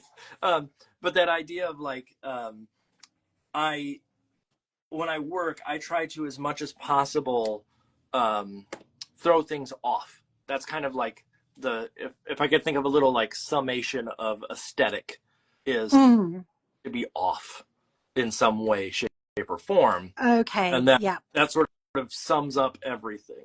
And it's in different applications each time, but that sort of is the hallmark of what I try to do. And I'm wondering, is there something that like when you're working, because like you have a distinct style. I look at the style of your work and I know your work instantaneously. And so there is some cohesiveness that, and I'm wondering, like, is that cognizant? Is that something that you're actively trying to do, or is that something that just sort of pours out of you, whether you want it to or not? Oh no, it's really conscious. I feel like I've worked on that. I think there was an instant kind of beginning style, which was just, again, a reflection of the work I was drawn to, which is cartoony, comic, lots of movement. But yeah, I think I still love Maurice Sendak's line, you know, from his earlier books like Open House for Butterflies, the ones where he was just working in line. Yeah. And I love that sort of that kind of back and forth scratchy line. I'll just do it on the sketchbook. So that I used to sort of try for that, and now I guess it's more of a kind of wobblier line. I guess I'm always looking for a slightly not unfinished, but a live line in my work. Yeah. And the color, you know, I do digital because that's the quickest way to get the color on. I think works for comics and the illustration I do. But yeah, it's very line centric, and I agree with you. I don't want things to be sort of lined up or perfect, really. But it feels like such a work in progress. Like I'm still really trying to get that line down. Yeah. And I don't know if you have that feeling of like every now and then I'll think, oh, I'm doing it. Everything I draw is working. I'm never going to struggle again. Yeah. It's all I've cracked it. Yeah. And then the next day you're back to being it not working. Next, hey, what are you talking about? Yeah. The next Yeah. minute. It's Yeah. we watch a show. I don't know if you know the show, but Survivor. I've heard of it. I haven't watched it. Yeah. It's whenever someone thinks that they're in control of the game, it's always like, you know, that show they get voted out. It's whenever someone thinks they're in charge, they're really not in charge of that situation. I see there is a question here from again Motosphere that says, Tor, have the words already been copy edited or proofread by your editor, or does that happen later?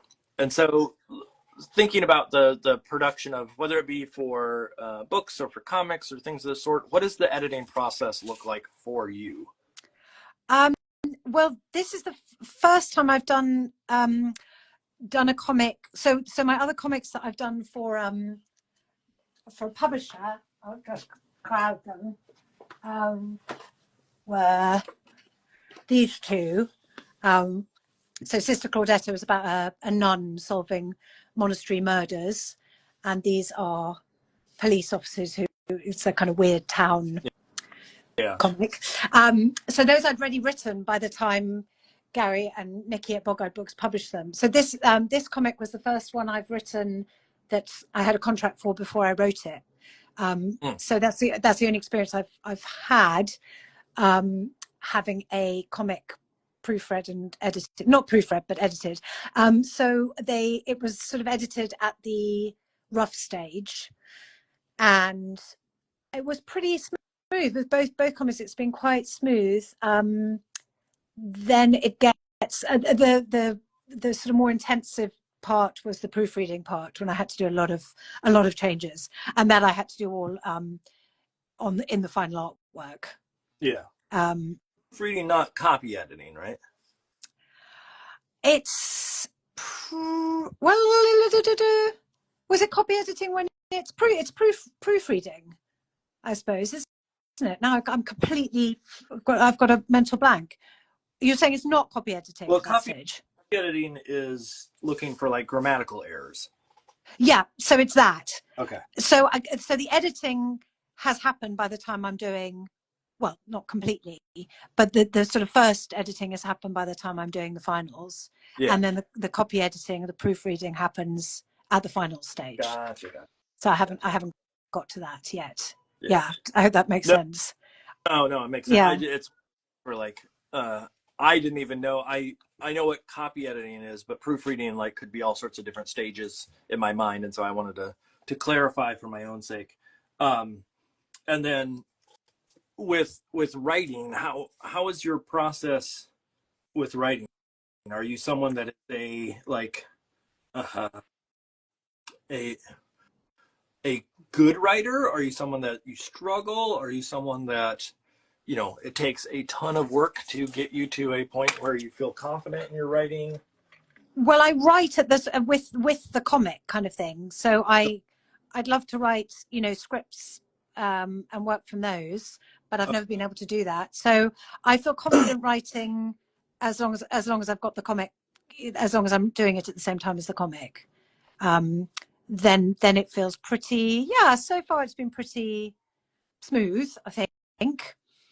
I really struggled writing the first Shirley book just to kind of get started, because the way I've written comics in the past has just been very kind of improvised and very low stakes. It didn't matter if the panel. Yeah, totally. And I was only doing it for myself, so it didn't matter if it turned out it didn't work. Whereas this, obviously, I had a contract, so it was a higher stakes thing altogether. But yeah, so it just, yeah, it's still panel to panel, but with more of a sense of structure, kind of an idea of where it's going and ultimately what the ending's going to be and all that kind of thing. Yeah, I like it. I've got a project in mind just for myself that I want to go back to the more kind of improvised writing. I was thinking of, now I'm not going to be able to think of an example, but people sort of do comics that kind of set in a particular world, but just have lots of different incidents happening, sort of ongoing, I guess. A bit like, do you know Kingsley? And I've now forgotten who's doing it. What's his name? I don't. He does it on I mean, he's an animator, I think, and he's been making this. It's awful, I can't remember his name, but he's been making a comic called Nick Edwards, I think. He's been making this comic called Kingly on Instagram, and I dip in and out. So maybe I'm wrong about this, but I don't think there's a completely overarching storyline. And like Gillian Tamaki's Super Mutant Ninja Academy, I don't know if you remember that one. Again, that she kind of did webcomics. So they're both kind of set in a very particular world, and then you just sort of dip in and out and follow different characters with their stories. So I really like that as a sort of way to work, and also I enjoy reading those comics. So I want to I want to do that myself. An anthology of a town versus a environment versus a singular person throughout. Yeah, well, and the one I've got is it's the house, so it would be a sort of Edwardian house with the main character is a little girl, and just so dipping in the different characters in the house, and different people who come to the house, all that kind of thing, and doing it like that. I guess like a sort of like a soap opera, but not soapy. Yeah. So I have another question I got to ask, and this is just a pure like fan question. With the book you did with Richard Ayoade, yes, did you get to meet him? I met him completely incidentally. So I didn't meet him at all during the process. Okay. Although he was really nice to work with, in the sense that I had no direct contact with him while it was happening, but the feedback was always that he was kind of positive about what I was doing and any suggestions I had. So that was really nice. It was a really easy process and enjoyable. And then we were to be doing a book festival together in Bath, and I got COVID, so that took care of that. And then a few months later, and that was sort of the end of it all, and then a few months later I went to see George Saunders, the author. Yep. Was in conversation at the Royal Festival Hall, which is an arts centre in London, and I'd gone with a friend to watch him, and my friend Hattie said, "Oh God, look, Richard Ayoade's come in," and I said, "Don't make me go and speak to him. You can't make me go and speak," because I just immediately thought, "Oh God, I can't bear it." And she said, "Don't be such a wimp. Go and speak to him." So I went. I sort of had to go across the hall and tap him on the back. I think I was just dreading that moment of like looking like a creepy fan. Anyway, he couldn't have been nicer. So I did meet him, but not in the course of making the book, as it turned out. When you met him, was he like the way he presents on TV, or the way he presents in any of the work is so like deadpan,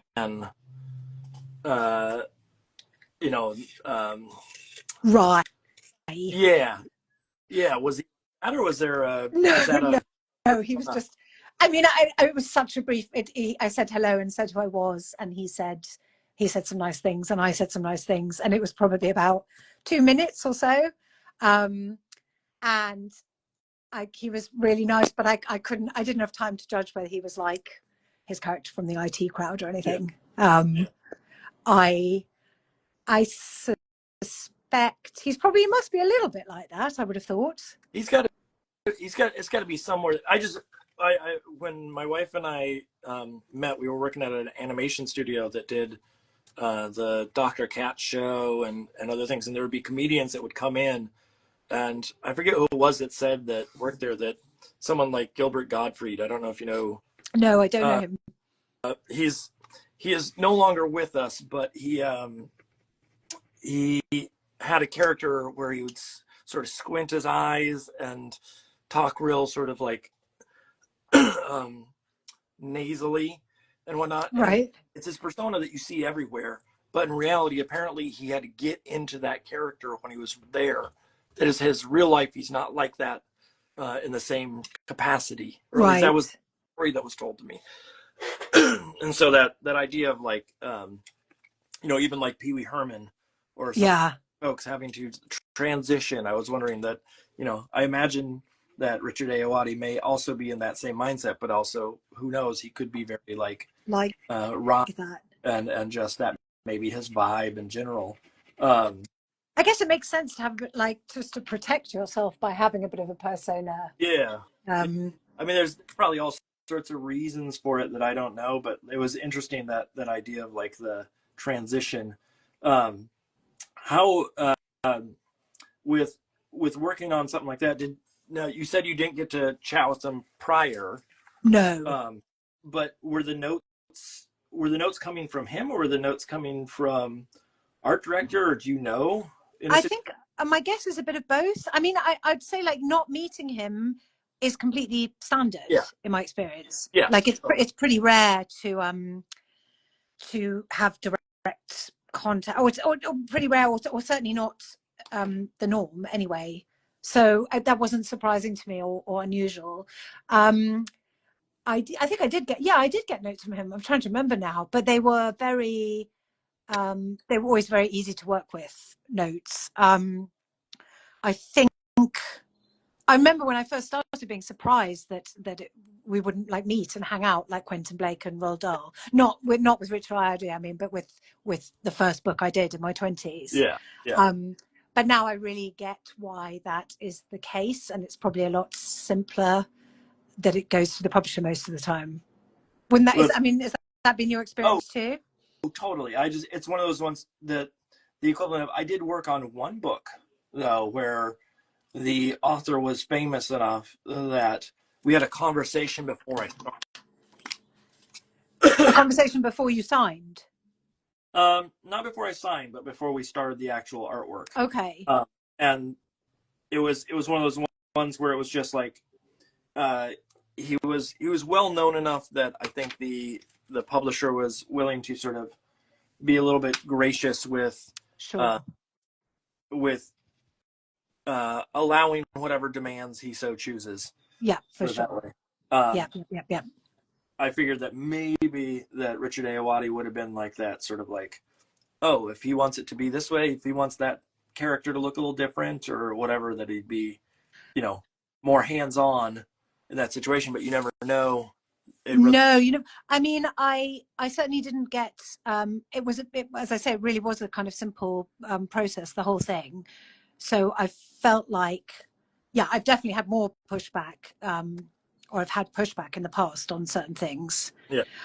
But it becomes hopeless if you feel like you're getting micromanaged beyond the publisher, isn't it? Because there's just too many voices. Yeah. Oh yes. No, I mean the power dynamic of it's someone well known, like, is bound to be weighted towards them, isn't it? But I'm sure you like that can be a negative experience, but it really wasn't in this case.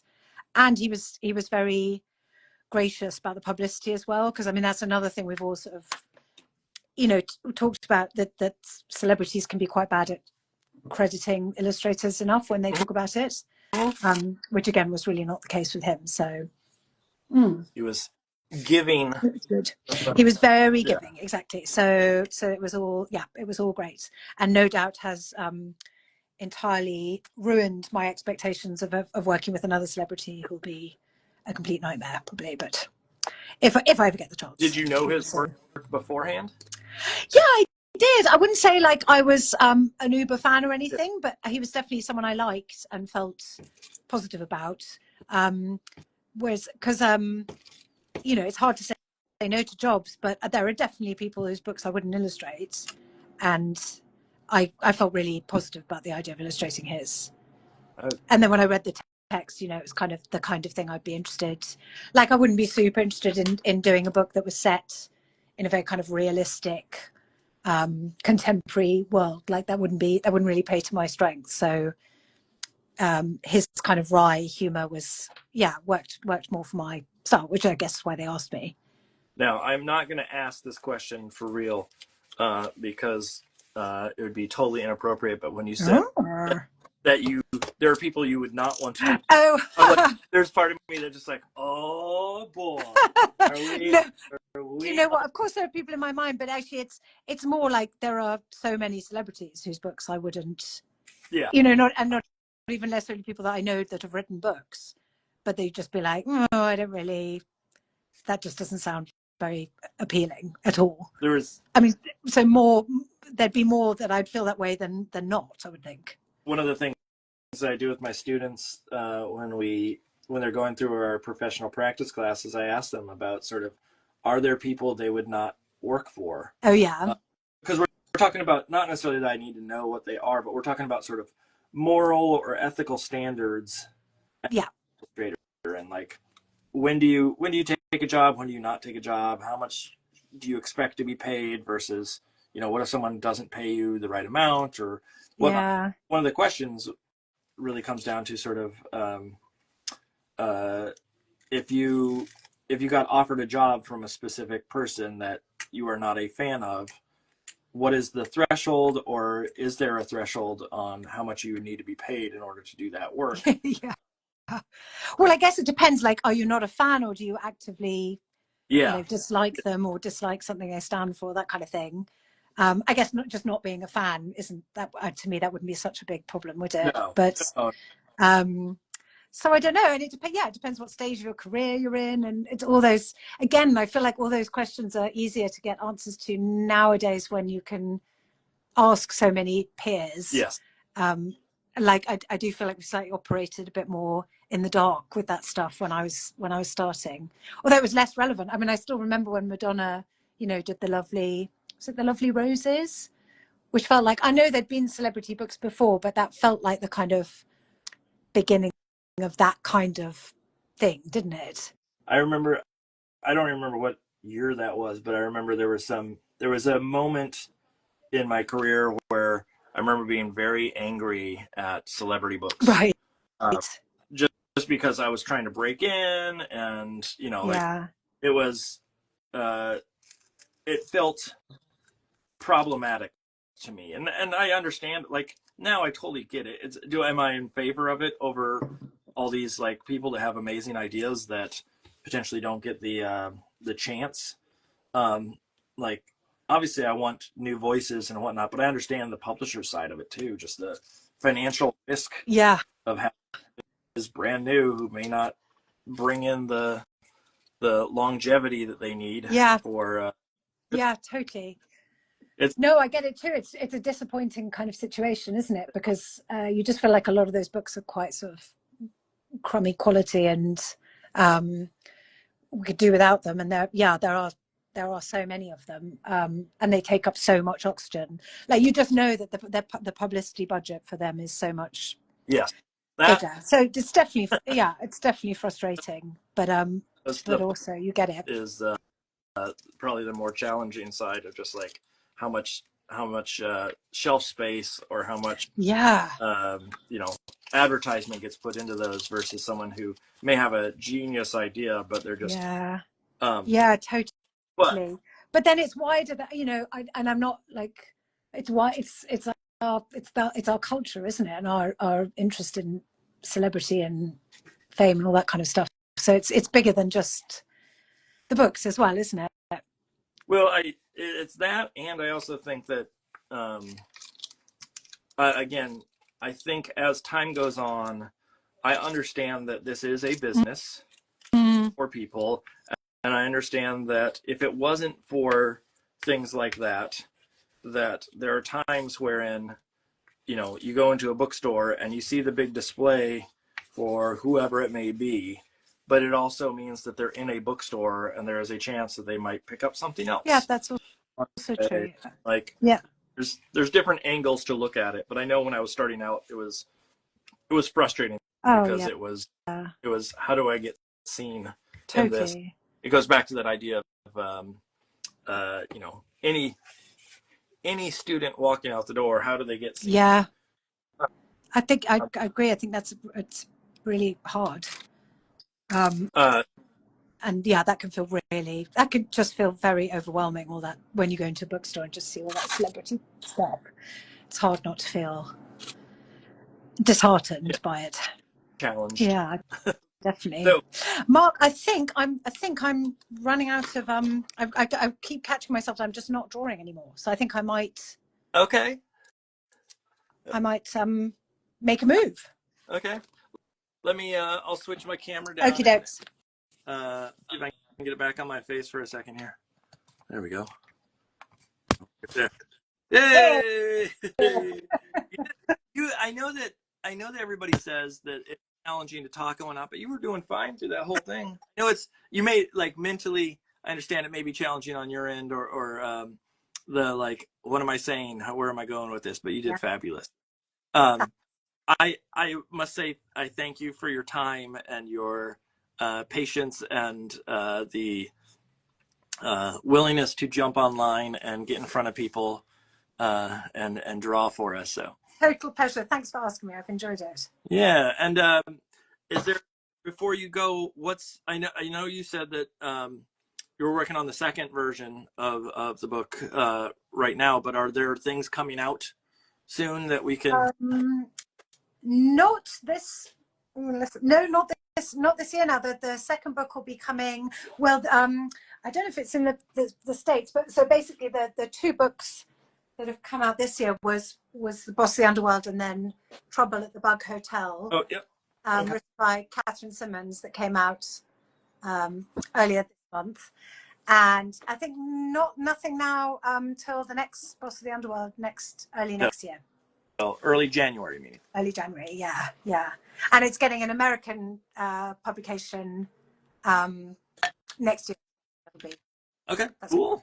Yeah. No, so everybody out there who is listening and watching, go get those books. Spread the love. I don't like spread the love. That sounded cheesy. I like it very it's not me. Anyways, thank you so much for joining us tonight, and I really do appreciate you taking the time. Thanks. I enjoyed it. I've loved looking through all your other Gab and Doodles today, so I'm going to keep doing it. Good. Yeah. Otherwise, stay in touch, and I will reach out if you end up posting stuff that you drew of any sort online. Just tag me in it, and I'll do the same. Okay, for sure. All right. Thank you.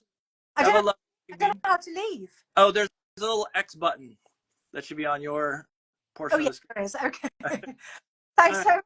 Bye. Bye. All right, folks. So again, thank you to Tor. I'm going to switch this to a Ask Me Anything, and then I will continue on making this piece. Let me boom, put a couple exclamation points there. Pin comment. There we go. Thornock Studios. At some point, I don't know. I'm trying to remember what's on our list. Okay, yes, I will do that here. But Thornock Studios, we're gonna have you on, right? And then my wife just reminded me to remind people I'm doing mentorships with folks through the summer. It's sort of rolling admission, which means you can sign up whenever. It's a matter of just like, I can only tackle so many at a time, but since it's rolling, some people are dropping off, some people jump in. And so if you need, I have a post about it that's a little bit further down the way on my feed, and just DM me, let's put it that way. Otherwise, I'm going to jump back into this and we'll keep going. So let me switch my camera. Boop. I can't say what this is, but this is a little sneak peek of something that I'm working on in the background. It's the color sample, so I can see what colors look like. And that's my color palette right there. That's how I keep track of it, is I write down the colors on a piece of paper, and so I don't have to hunt them down or try to figure out how to remix things, as I have it already pre-established what that color palette may be. All right, let me see. I need to get this camera set up so you can see. Can I zoom in a little bit? There we go. So far, we got our little crocodile here. I'm trying to figure out sort of how I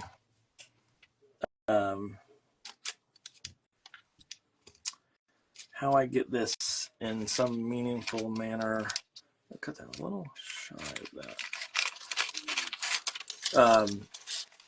So it's going to be a little bit of a graduation piece, and it's going to be a little crocodile that's graduating from elementary school or something of the sort.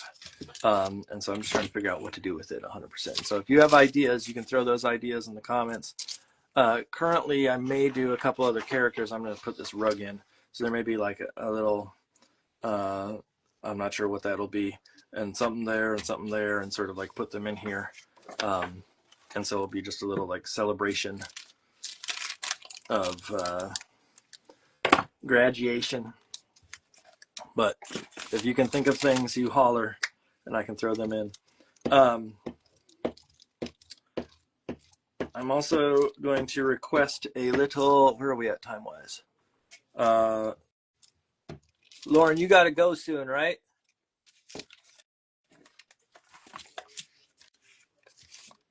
Lauren? I'm waiting to see if she'll respond. You have to go soon, right? 4:30. Oh, okay. Can you come down and chat for a minute? I gotta tinkle. Sorry, everybody. I don't know. I'm gonna send my wife down. I'm going to pee my pants if I don't go. And I don't think anybody wants that on the show. Sorry, Tor, if you're watching this afterwards and you find out that I came down and said that. We're gonna give my wife a minute to draw. How about that? Oh my God, no. Okay, here, we'll leave this up there. You can critique what I'm doing or come up with ideas. I gotta go. Critique what you're doing. Yeah. Hello, everybody. What is up? Who's on there? Not many people. Let's see. Teacher Marin, Mike Petrick. Oh, Tatiana, Mavis. Hello. Matthew Bergs. Hello. Edita or Edita. I don't know how to pronounce your name. Haju. Aaliyah. Marie Art. Hello. And, well, I don't know. Let's see. This is very cute. Let's see. Here's the sketch. Oh, graduation. That's what this is about. Oh, this is super cute. I love it. I love a zigzag. I think that makes it a crocodile, not just an alligator, because some of the teeth go up and some of the teeth go down. Fun fact. Giraffe. Gosh. No, let me think of things I used to draw as a kid. I used to draw Ziggy. Does anybody remember Ziggy? That's like really going back. Or like, was this Ziggy? The guy who like used to go like this and his nose would go over the top of a wall. I can't remember if like you could see his eyes or not. And like his little hands, I think, would be like here. I don't know what's on this. I guess it's glue. It's not coming through because there's glue on this paper. No big loss. I remember a drawing I did as a kid. I had like a sketchbook that I found, and I had drawings of members of my family, and we had ducks, and I think I drew a duck with 4 legs. I probably just thought, like, it's an animal, and animals have 4 legs. Or Okay. It probably was like that. Sorry.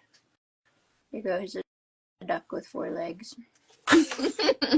What? Did someone ask you to draw that? No, when I was a kid, I found a sketchbook that I drew with members of the family, and that included our pets, and we had 2 ducks at the time, Stanley and Olive. And I just thought, like, animals have 4 legs. Oh. So what should I do with this? I don't know. It looks great.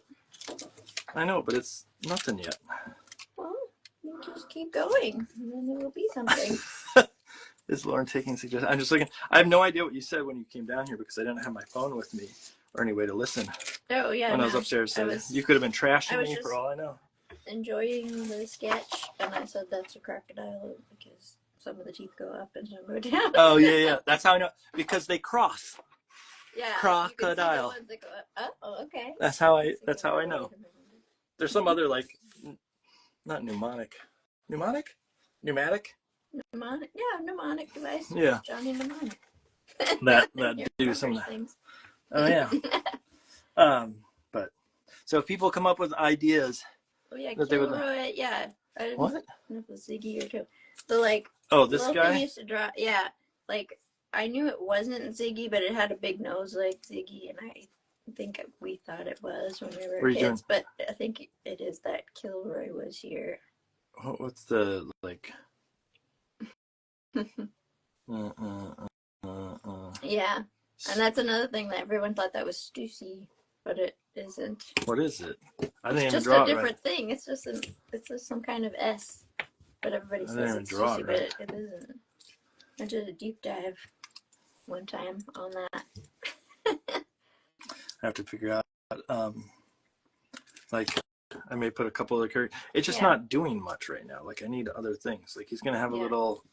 Oh, I like the little jumping for joy Yeah, that. character. Yes, the jumping for joy one and the stomping. Oh, And like, yeah, he's like stomp, stomp, stomp. Like, oh yeah, someone with a diploma is good. yeah, someone with a little diploma that says like, A hat going in the air, maybe. yeah. I mean, this guy could have the hat like there, but I just that idea of like a collection of them, sort of graduation style, whatever that means. What other animals should we have? We have a crocodile. Okay. We have sort of a wolf or something. wolf. Sure. Yeah. We have any requests? Oh, yeah. signing a yearbook. That's good too. Ooh, signing a yearbook is a good one. Should I make a pig? Yeah. Where's my good control that I was using? Oh, here it is. Yeah, like let's do this. I accidentally drew a line that makes it look like it's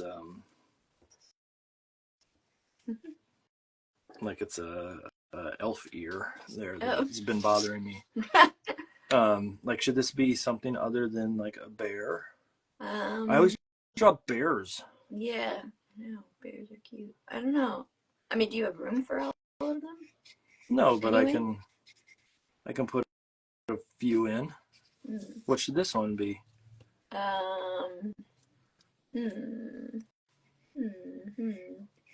bird? Oh yeah. But then it might be. I think they're flying. Okay, no bird. Holding flowers, koala. Kids promotion. Cool, I like that term. Let's see. What other like? I'm trying to think of other different snouts. Oh, koala has a different kind of snout. Yeah, I think. they do. It has to have big ears then. I can do that. A koala. He's got some crazy hair that's flying up. And then I'm just trying to think if there's something that's like that has this kind of long snout. Or like, I mean, I guess he's got the longest snout, so I don't need a long snout there. But like other types of snouts. I mean, elephant. Horse. Elephant like this. Yeah. Really big ears though. Yeah. Like really big. Okay. Baboon. I thought about that too. So the like. Or mandrill, I mean. Yeah, where they got the. This thing. Yeah. I think of Richard Scary, like when I think of mandrills. That looks like a zebra. What I've done there so far, but. Well, it's got a red in the middle, up and down, and then it's got. Oh yeah. All right, I'll figure it out. All right, an anteater. Yep. Yeah. Lots of good snout. Uh-huh. Uh-huh. Uh-huh. Uh-huh. Uh-huh. Yep. Yep, yep, yep, yep, yep, yep, yep, yep, yep, yep. Uh-huh. Uh-huh. Uh-huh. Okay. Thank you, Lauren. I'm lighter on my feet now. I can drink more water and not have to cry. Ah, so good. Love that water.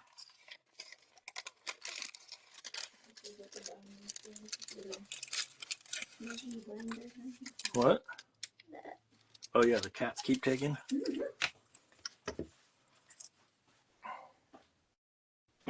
Okay, so this will be my koala Deville. Oh ho ho ho! Did everybody get that one? Did you get it?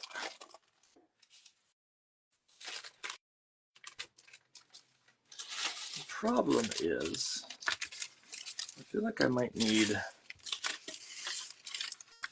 Maybe I need that to be the body of the jumping one. Let's see.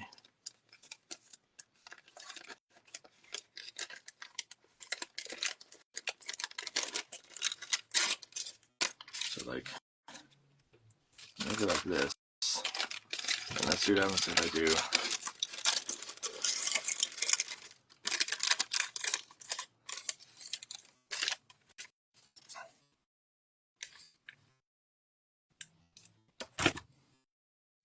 There's not a ton of room for all of these. Maybe I'll do it down here, and he'll be jumping, like getting his legs up to the side. And so it's just this weird, like, massive. Maybe that's what I do. Yeah, I think that's what I do. Okay, so then I need to put this down. Is that the right color for? Yeah, I think that's probably pretty good. Okay, I'm trying to keep it like light, basically, is what I'm trying to do. Maybe a parent of the college they're going to. Go Gators. I think these are our kids graduating from kindergarten. They're not even in college. They're so young. They don't even know what college is. I'll just cross over and away here. There we go. Make some decisions. Make some decisions. Put stuff down and make some decisions. You didn't know you're going to get treated to a lovely song. But guess what? You did. You never know what's coming on this show.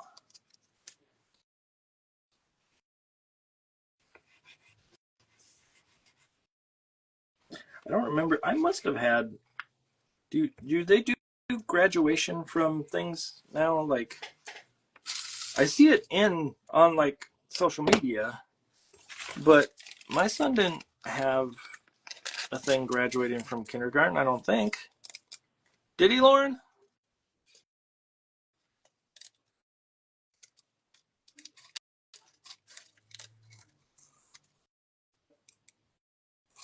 Waiting to see if my wife responds. She would know better than I do.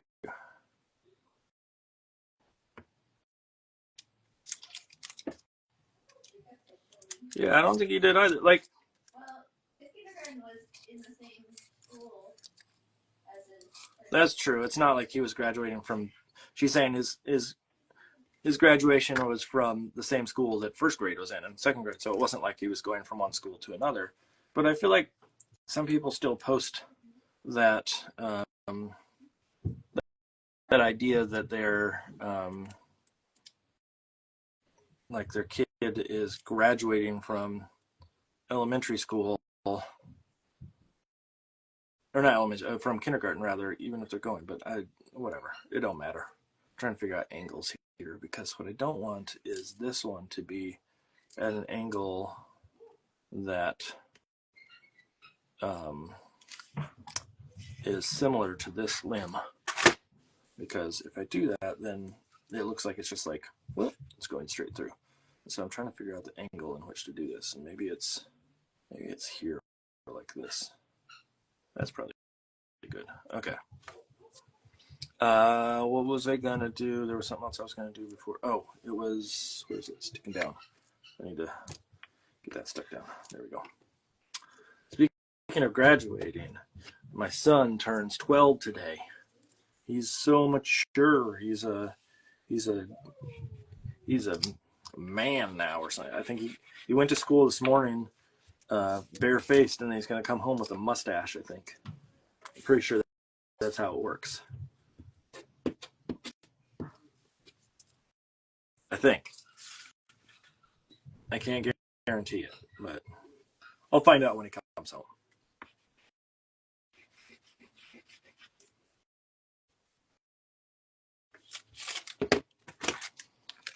All right. I need questions from folks, though.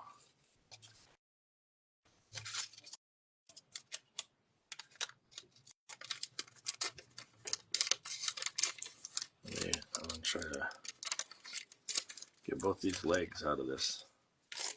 Let's see. I do that. I do that. I come down here, and then and then I need to soften that corner. So now I'm going to round out for the foot. Although maybe I'll just make a different foot. I think that's probably what I'll do. So what I want is this, like, it's got a leg like this, and then, oh, do I not have enough? Hopefully I have enough here.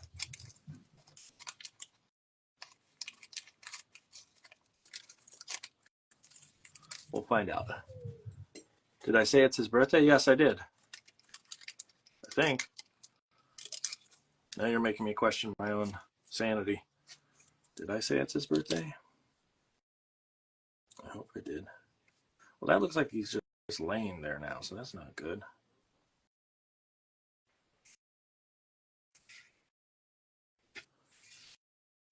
I want it to feel like he's like jumping or something. Ugh. No, I don't like that. I don't like those legs. Yuck. Let's see if I can figure out some other way to do this.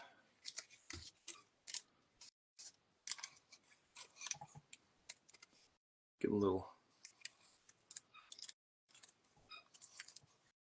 skinny legs.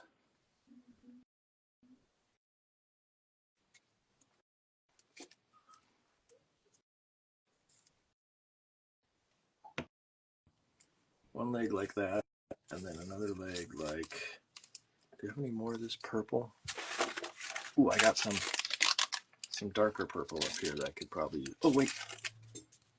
Oh, yeah. Maybe I'll do this.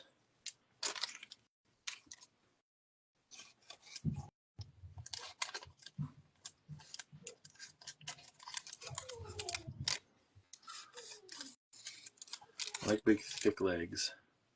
So thicker,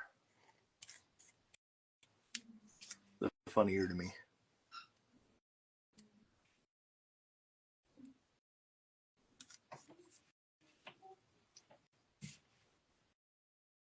Huh. I don't know if I'm feeling this yet. Let's see. I'm gonna try slicing and dicing his body. Hopefully it's not stuck down too much. Careful, careful, careful. I can peel it up. Yeah. Got it. Okay. Because then, if I can get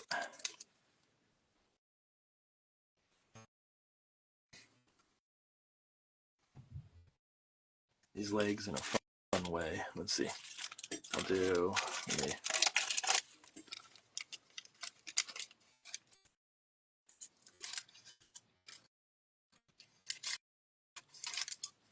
cut a leg like that.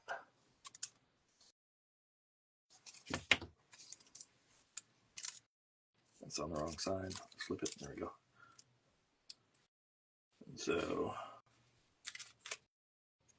do it like this, like that.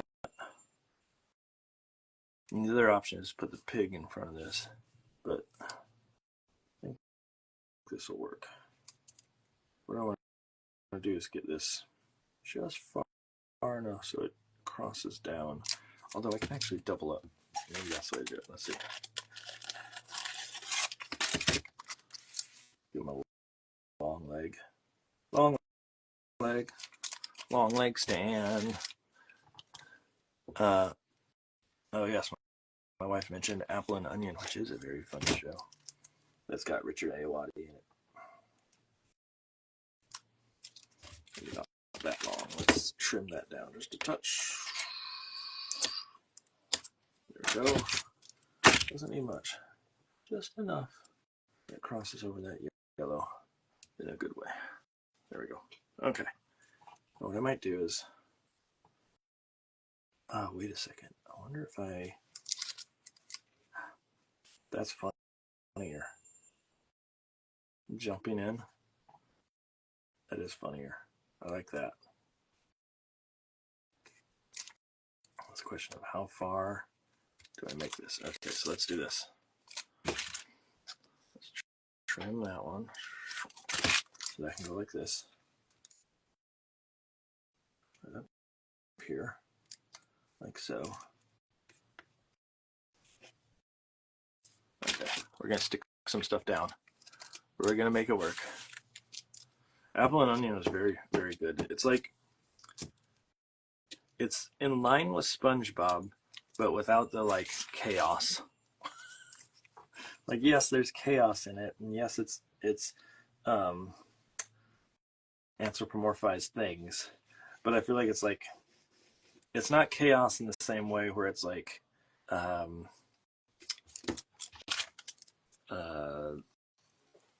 sort of like everybody's amped up on sugar. It's chaos in a way wherein like everybody is sort of polite, and it's just chaos because things are weird, not because there's a problem with yeah, I don't know. That's the best way I can say it. It's not as loud as SpongeBob. Yeah, that's a good way. Not even loud, like in the sense of just like volume, but loud in the like, in the tone as SpongeBob. And I like SpongeBob, but I like probably Apple and Onion better. But I think it's also probably more adult. It's not aimed at like little kids, I don't think. I mean, maybe it is, but it felt more adult than Apple and Onion.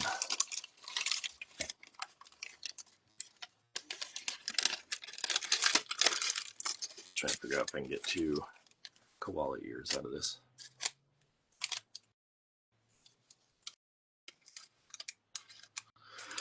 Let's see.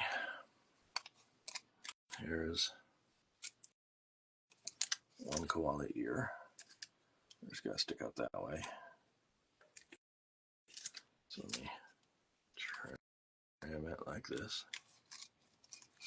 There we go. Just gonna stick out on this side. And I'll put another one on the other side.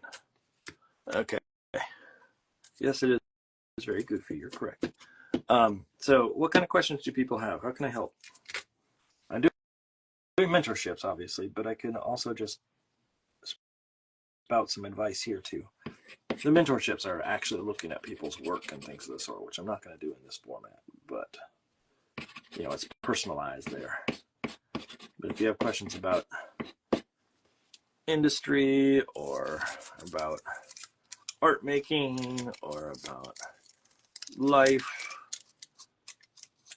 or any of that kind of stuff, you can ask right now and I will happily try to relay.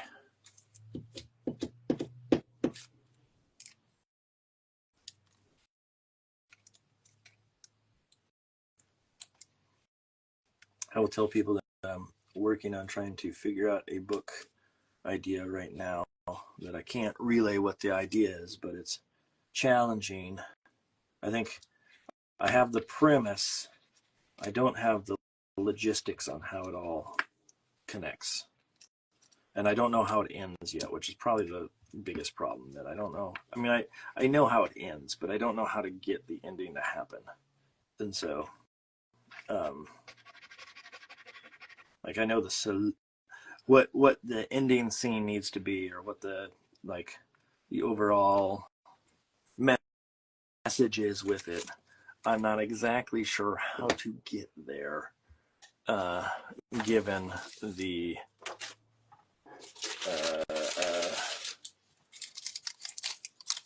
given what's the word, given no, how am I trying to say this? I know how I need to end up. I don't know the exact path to get there. Once I figure that out, then it should be smooth sailing. But what do I prefer working with a publisher? So this is coming from Nadia. Oh, I see there's a question before too. I'll answer that one as well. But what do I prefer working with a publisher or self-driven projects? I'm gonna say publisher because it gives me very specific things that I need to attend to. And I like making my own art, but my own art is with the intention that I am,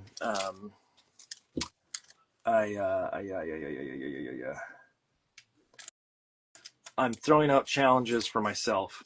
I feel like working with a publisher, they kind of just inherently come with a challenge.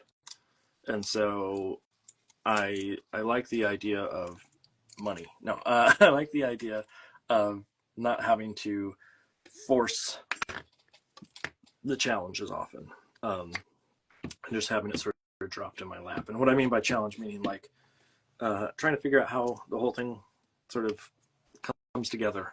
And I think that having someone that I have to answer to makes it a little bit more exciting for me.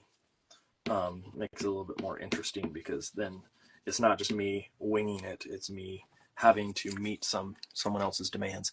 Let's see. Teacher Marion said, you mentioned the postcards you used to submit for consideration. How is it done today? Well, you can still send postcards. I just don't think they're as widely used or widely accepted as they once were. I think just, mail, clutter, trees, all that business comes into play. But the postcards back then were this idea that, you had to showcase your work, and getting a actual mailer or a leave behind, i.e. a postcard in someone's hands, is a nice way that they have something they can add to a file, because they may not, at the time, they may not have a bunch of browser tabs, or they may not have a light box is what they use online website things now, Workbook or the iSpot, where they can sort of create a collection of artists that they like. And so now it's primarily through social media. All the art directors and the people that I've spoken to, that seems to be the way to go. To get your work seen, to get in front of people is just, literally put your stuff up on social media, make sure you have decent hashtags, that it's, that you're posting in a way that the algorithm likes. And it's frustrating because not everybody wants to do that. I understand that is not a, oh, this is the joy of art making, is posting your work like that. But the reality is that's just the way the game works, and you have to kind of work through it in some manner. As far as things to get your work seen, there are certain hashtags and devices that allow for a broader audience to see your work than just your followers. So things like Kidlit Art Postcard, which I think next Thursday is the 3rd anniversary of it. It was started by Gina Perry, who's a friend. And, again, it's a hashtag that a bunch of art directors go and actually look at and see what everybody's doing. And so that can be really advantageous to have your work attached to something like that, because that means those art directors are going to go look at it without you having to do a ton of work to get it in front of them. Let's put it that way. I'm trying to figure out sort of placement here on this. I think this one's going to be the pig. I want the pig to have a weird, I like this jaw that I'm drawing here. But again, there's all sorts of methods for getting your work out there. I think online websites are great, online portfolio sites, Um, it's basically you just got to get your hands and your work in front of people, and whatever device you need to get that done, then that's what you need. And so um, that's the most generic statement I just said. That's what you got to do. If you got to do it, you got to do it. Um, let's see. I'm trying to figure out, can I get a little bit of a darker shade there? So if this is the pig, I just need a darker nose. That's not quite dark enough. Let's see if I can get another swatch that's darker.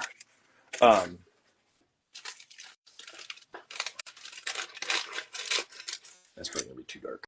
Hold on a second, I'm trying to find the right color here. That might work. I do this.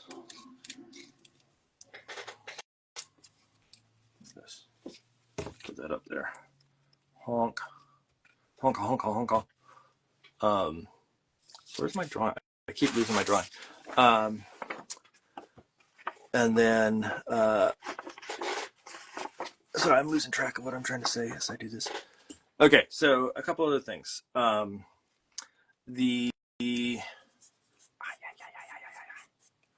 wonder. Yeah.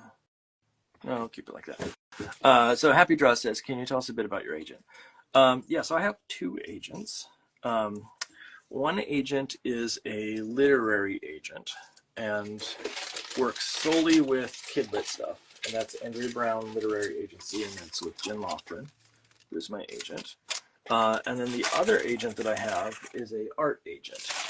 And the art agent is someone who works with anything else.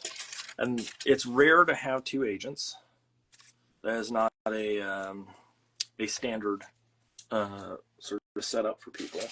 And the reason why I have the two is because I started out with a literary agent. My literary agent, I started out with an art agent, rather. I'm sorry, I don't know why I said the other way around.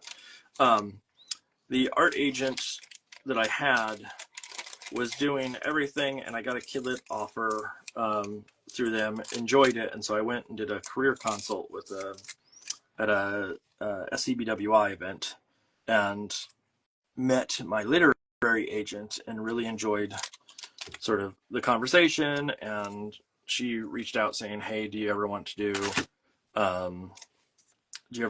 literary agent? And there was lots of back and forth of trying to figure out sort of how do I get a literary agent if I already have a art agent. And eventually we came to an agreement between the two agencies that I would have both, and that we would split sort of the work down that line of everything kidlit and then everything else. For the most part, it has worked out fine. I don't think there's really been much of a issue with it. I have had probably more kidlit work come in, but I've also been sort of focusing a little bit more on the kidlit world, just because that's where a majority of the offers have been coming. So it's easy to sort of put my money in that one, or my time in that one rather. As far as the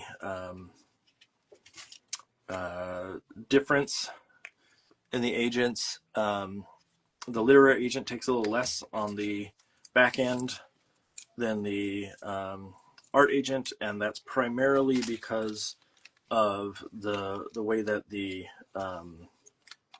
finances work. In Kidlit, there is a lot of what I would refer to as back end points. They get paid because of sorry, I'm just having a hard time talking at the moment. They get paid for everything that you do in the sense of royalties, etc. And so, like, if something gets turned into a movie, they get a cut of that as well. And so there's this this challenge of trying to figure out how to get the same out of a art agent, or the art agent rather has this challenge of trying to figure out how to do the same. And what they end up doing is they end up doing something wherein the way that they make their money is actually more front because the job is a singular payoff. So it's what's called a flat fee. They're not going to get a lot of back end points. They're not going to get a lot of money that comes in down the line that says, you know, like, oh, you got royalties on this, because that's just not the way the editorial or advertising or whatever it may be works. And so they end up charging a higher fee right from the get-go. So instead of having a literary agent generally is around 15%, a art agent is somewhere around, I'm going to guess 30%. Really depends on the agent. But under that assumption, they want to make sure they get their money, and therefore you end up with a art agent asking for more upfront, that 30%, so they can get their money back, or not their money back, but they can get the fee out of it because they won't see the royalties. Man, I'm just rambling. I'm like trying to concentrate on all the little cuts I got to make and whatnot. I'm going to make this be the elephant because I like the idea of those ears. They feel less koala-like to me, and so the elephant jumping in the scene feels better to me at this point.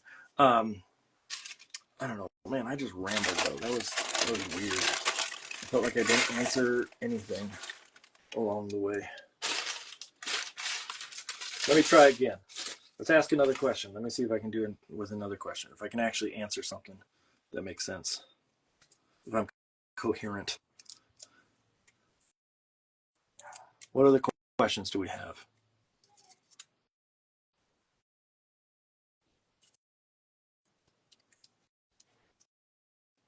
Do we have other questions?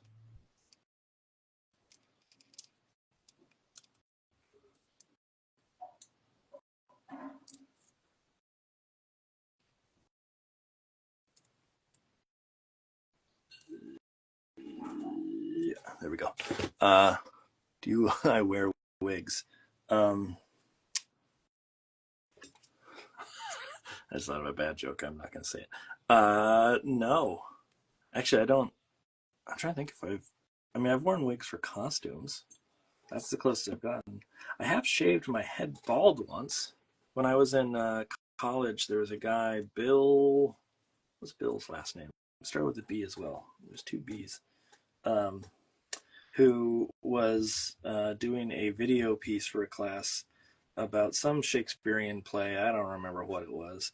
And he asked me, I had just gone from having long hair down the center of my back to buzzing my hair, so it was sort of just a short haircut. And he asked me if I would be willing to outright cut my hair to nothing and like shave it bald. And I actually was like, yeah, I guess I will. And so like shortly after I had just got my hair cut short, I went even shorter and I had bald head for a while.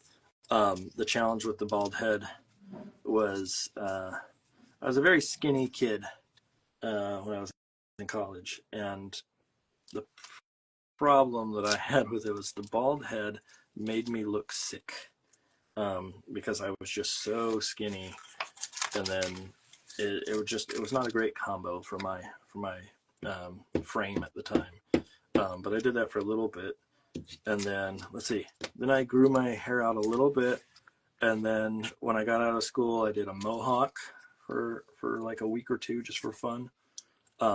Partially because I was working at a company where it was like it felt like it would be funny to do because they didn't have a lot of people there that would be having mohawks, and so I did that. And then soon thereafter, I had I grew my hair out for a little bit. It was really awkward. My hair was, when it gets to a certain length, it gets curly, and when you get past that length, when you have length that would generally be a bowl cut, but it's kind of curly, it just looks funny. And so like once it gets past that length, it's not too bad. But when it's in that length, it can be a little rough. Let's put it that way. And so there was a stage where my wife and I first were hanging out, and I had some challenging hairdos There are photos in a photo stream somewhere that are not glamorous of any sort, and so I will not share those because they are rough. I do not like them, but they are out there somewhere, and Lauren better not share them at any point. If she's listening to this, don't you ever, Lauren, share those.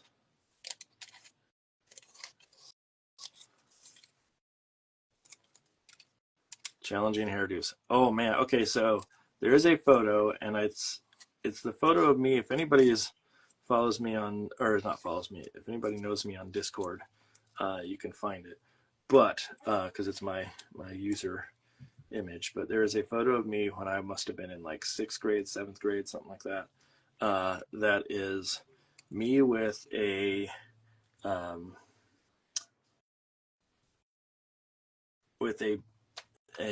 spiked part, which I don't even know, like I haven't seen a lot of people having pictures of this, but I thought it was cool at the time. But a spiked part, and then out of the spike, well, the spike part we would gel up, and then coming out of the spike down the side was stripes that I shaved in my head, and then out of the stripes, as you went further back, you got to what we called a crullet, which was a permed mullet. And this was, I think, okay. I look back and I go like, this is the style at the time in Minnesota. I don't know if that's true or not, or if that's just the style that I wore at the time, or like the kids I hung out with that did. But it was, it was a combo. It was a lovely combo. And then I had awkward glasses and, going through acne and all sorts of fun stuff at that age. And so it was just a tragedy in the making. And I don't wish it upon my worst enemy to go through that hairstyle, but there are images out there with me with some stupid hairdos. Let's put it that way.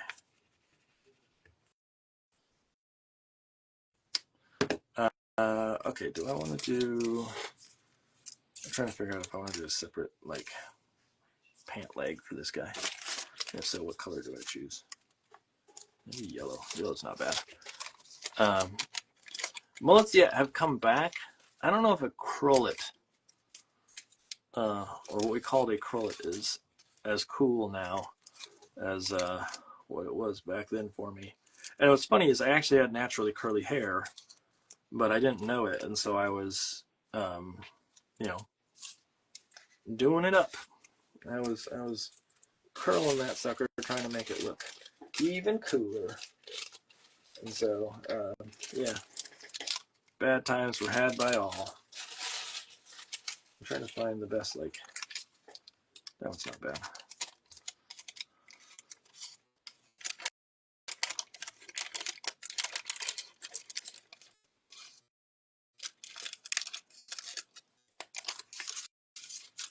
Trying to get this guy a little, like, stomp leg.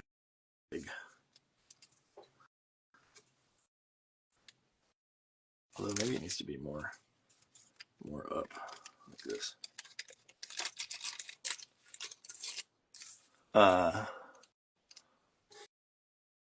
Very cool. Minnesota Holy Trinity, spike part, shaved lines, and a perm mullet. I mean, mullets in Minnesota are kind of notorious just because of hockey. I think when you have hockey hair, that's what they're talking about. And so I feel like that's not that far off to say that I had a mullet. I think that the bigger challenge is that it was permed mullet. Permed. The old permed mullet.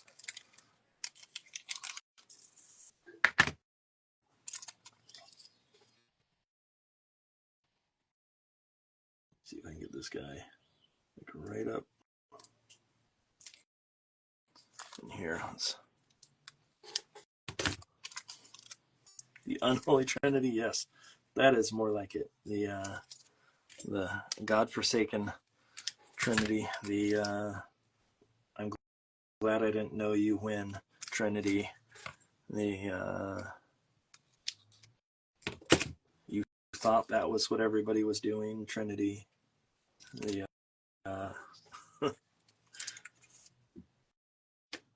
Dear Lord, don't let anybody see this ever again, Trinity. I'm trying to think of other embarrassing moments. Let's go back. Okay, here's an embarrassing moment from that time for me. This would have been 8th grade. No, this would have been 7th grade. 7th grade. Social studies teacher. I forget what his name was. It was probably something fun like George. I'm making a joke. That's not a fun name. That's a boring name. But I walk in. I had just gotten this cool new button-down shirt that I was very happy with, plaid, which is, appropriate for me now. For anybody that knows me, I wear plaid a lot.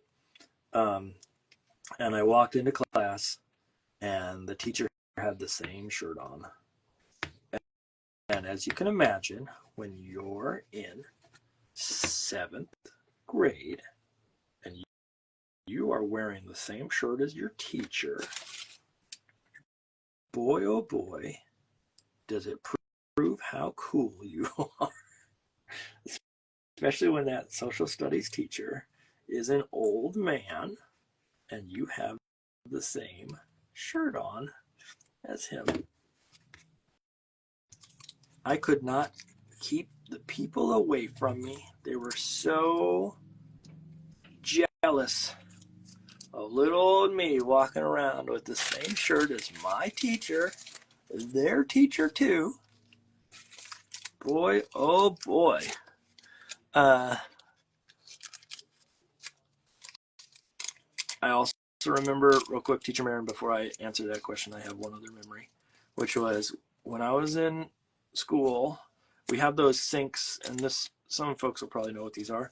The sinks that are, they're like a half circle basin that you would step on a little like ring that went around the bottom, and that ring would have, it's like you step on that and then water would come squirting out of the center of the basin and you could wash your hands. It was sort of, instead of a sink, you had this giant trough that everybody would wash their hands in. And I remember also that same class, social studies, because it was right across from the bathrooms, I had to go potty. And I went potty. And some other kid, and I think I remember his name. I won't say his name here, but I'll say his first name. I won't say his last name. If I remember correctly, it was a kid named TJ. Came into the bathroom, and as I was washing my hands, stomped on that little ring that goes around the bottom. And what did it do? Well, it sprayed water faster and harder enough that it was able to leap over the edge of that basin and right onto my crotch. So I had a big wet stain on my crotch. So it looked like I had just left my social studies class to go pee myself in the bathroom, pee my pants, rather. And I had to walk back into class and be like, this wasn't me. I didn't do this. Don't judge me. Now, as you can imagine, the whole class was very, very polite and nice about it and said, oh, we've all been there. They were. Damn you, TJ, yes. I was a teacher even back then. That's funny, Lauren. Now, what would you all say? The reality is I actually did pee my pants, and I'm using this story about this TJ kid to somehow get out of it scot-free.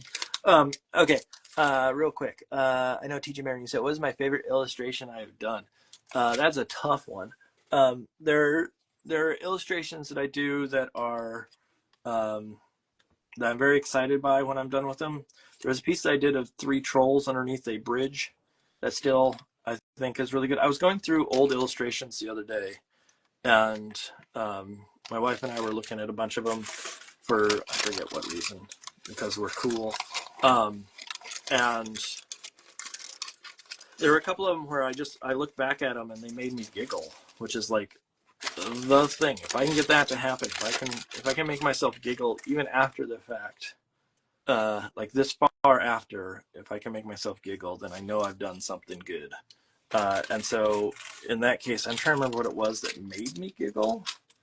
There were a couple of them. One of them I remember there was like, it was just some funny little like thing in the corner, and it wasn't even much. It was just like someone's position or something like that that just made me giggle. And then there was I know even in that troll piece, it was the horse that's in it was funny up in the upper left hand corner. So if you go look at that at some point, there's a little horse in the upper hand corner that is like just weird enough that it made me giggle. And then I'll make this the pig. So I need little ears that stick up. They're kind of pig-like here. I'm trying to think. There was something else I did recently that I was like, oh, that's a really good one. I'm happy with that. Basically, at the end of these sessions, if I walk away and I'm like, oh man, I'm really pleased with how that one came out. At the end of the night or the end of the day, whatever it is, and I know that I got a winner in my mind. And if I walk out going like, oh, that's an okay piece, it's definitely not one that's going to rise to the top in my echelon of stuff. Generally, if you go to my website, the first few that are on the top are the ones that I'm like, I gravitate towards as my favorites. And so I think like the cat burglar one I know is up there. I think the that three trolls under the bridge one is up there. What was the one I did the other day that I was really? Oh, I haven't posted yet, but the one I did a couple weeks ago. Was it last week? Yeah, was it last week or was it the week before? No, I think it was last week. Of a little kid and some ducks. I'm pretty happy with. But the ones that have the longevity are the ones that sort of rise to the top. I should probably tell my embarrassing story from when I was on the rings at school. Thanks, Lauren. Yeah, I guess I'll tell that one. I don't know why she would throw me under the bus like that, but whatever. Okay, the ring story. So I was in gymnastics when I was in middle school and high school. And I wasn't in gymnastics because I was good. I think that's that is a way to state that. I was in gymnastics because my brother was in gymnastics, and if he did that kind of thing, I could do that kind of thing, kind of situation. And so I never competed of any sort. I just sort of practiced with them. And my brother was in high school at the time. I was in middle school.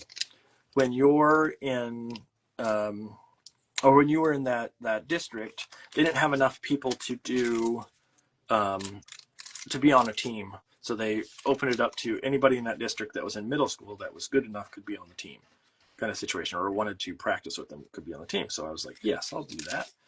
And my brother was cool. Let's say that. My brother was cool. And in me joining the team, I was in middle school. I was awkward, as mentioned before. And so we would practice, and I would do all the stuff with them. I would participate just like you're supposed to. And I was not very strong, and I was not very tall at the time. And so at the end of the day, you had to do all these like strength building exercises. And one of them was you had to hang from the rings and pull yourself up into an L seat. So if anybody knows what that is. Basically, you're hanging down from the rings. You have to lift yourself up so the rings are down by your hips, and you're balanced there, which is already hard enough. And then on top of that, you had to get into an L seat, which is essentially bringing your legs completely straight out in front of you, which takes a lot of core strength. And so your chest and everything is still vertical, but then your legs are shooting straight out from there. And it's a lot. Let's put it that way. And so we had to do that, and we had to do lots of them at the end of the day.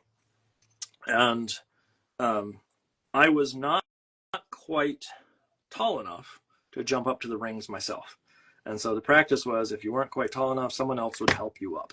They would grab you by the waist and sort of lift you up high enough that you could reach up and grab the rings, and then you could do your practice. And my brother was there, and he was helping me up. I was like, hey, can you help me up to the ring so I can do this? And what happened was I was nervous about doing them. And my brother grabbed me by the waist and lifted me up to the rings, and I grabbed onto them. But unbeknownst to him, he had grabbed me a little too tight around the torso. And unbeknownst to him, I was nervous because my brother had just practiced on the rings and done his stuff, and he was cool. And therefore, there were a bunch of high school girls that were sitting there who were like, oh, Steve, you're the coolest, whatever, right?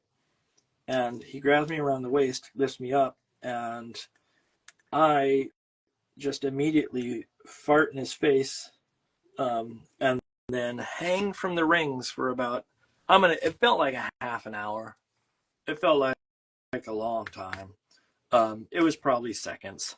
But my brother, of course, did not react well to that.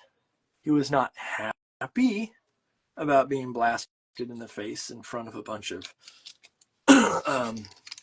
cute girls or whatever. But my reaction was to hang there and then drop down out of that position, run across the room to the other side of the gym, and then abruptly break out crying because I was so embarrassed that I had just farted in front of a bunch of high school girls. And that, for the most part, is the story. I don't think there's a big, complex ending to it. But it was a little sad. But the fun part was, when my brother got married at one point, I got to retell that story to people and talk about how he was mean to me. It made me fart in front of a bunch of girls. And in turn made fun of myself, but I also got to say that he squeezed me too tight, basically, is what I got to say. So that's my ring story. So I don't ever want to go on the rings ever again. I don't. It's not my cup of tea right now. I'll tell you that much. I don't want to participate in old stinky toot-toots again. If you want fart stories, I can tell you fart stories left and right. That truly is like my go-to. I can tell you fart stories. I can tell you stories about farts. I can tell you stories about wanting to fart, to having to fart, to seeing a fart, to, I live a pretty good life. Let's put it that way. So Tanya Lopez G. I don't know. Sure. How do you become a children's book illustrator? That's a pretty big, there we go, question. And I say that because there are a lot of factors that come into it. So let me back up. Now what I'll do is I will tell you some things that make you set up to become a children's book illustrator. But in reality, to become a children's book illustrator, oftentimes it is a luck thing. And I don't mean luck in the sense of like, well, you just happen to become a children's book illustrator because you fell into it situation. I think it is a luck thing of just, you have to be at the right place at the right time to be seen by the right person in order for some of this to happen, whether you're good or not. And so, you know, I am very lucky, and so are other people that are in Kidlit. And I think you can set yourself up for luck. Keep that in mind. It does not mean that you have to be amazing and perfect in every way in order for that luck to happen. You can find ways to make it happen. You can manifest it, as they say. So the ways that you become one. One is to study art. Pretty straightforward. Two is to, when you're working on your art, is to really put a focus on storytelling. Put a focus on becoming a someone who is highly narrative, just because that's the industry. Two is to make sure that you're out networking on a regular basis, getting yourself in front of the people that can make a difference. So you're not just hiding away and saying, I really want to be this thing. How come no one's actually looking at my work? Another thing is to be, so that part of that is being social, that you can't just, again, expect people to find you and hire you. You have to make an effort to be noticed. Let's put it that way. The artwork side is to study what's current out there, but also to not solely stick to what's current, to also sort of hedge your bets on what's going to be next. And that comes from the idea that Kidlit is a multi-year game. When you see a book on the shelf right now, that book on the shelf was bought roughly 2 years ago. If you make a piece of artwork that you think is like relevant and good for a children's book, realize it's going to take about 2 years before that actually hits the shelf itself. And so just because it is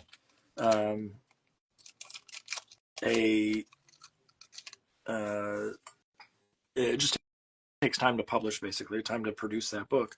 So if you add those up, you're looking at something wherein, you know, don't judge yourself based on a book that's on the shelves right now, because if you do that, you're going to end up looking at a book that most likely is 2 years old, plus it's going to take 2 years. So in other words, there's a 4-year difference. Aesthetically, things are going to change in that time. And so the best thing I can say is just don't get caught up in like, well, my work looks like this now. And so, or that it's, you know, I'm looking at my heroes now and I think I'm going to try to replicate what they're doing. Don't do that. Don't do that. Stick to your guns. Know that the industry and the type of look that they go for ebbs and flows from moment to moment. And so I think you're probably better off sort of saying, you know, find a unique style that no one else has, and then wait for the market to come find you, essentially, or to notice or to understand that aesthetic as the vibe of the moment, the zeitgeist, whatever it may be. But yeah, that's a challenging question because there's just so many variables at play, and I don't know if there's an easy like, well, you do A, B, and C, and you're done, and the world is perfect. I don't think that happens. So if other people in the comments are in the industry and want to share, they more than likely can jump in and say, here's how you do it. But I can tell you that there's a lot of like late nights and challenging things you got to do to get this to happen, and it's not a instantaneous thing. So don't expect it to happen overnight for you. What other questions we got?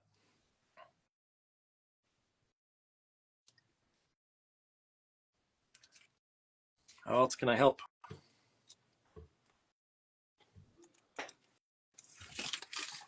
How else can I help? Let me get this.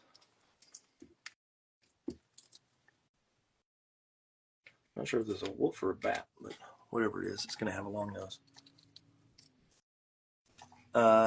Tanya, not a problem.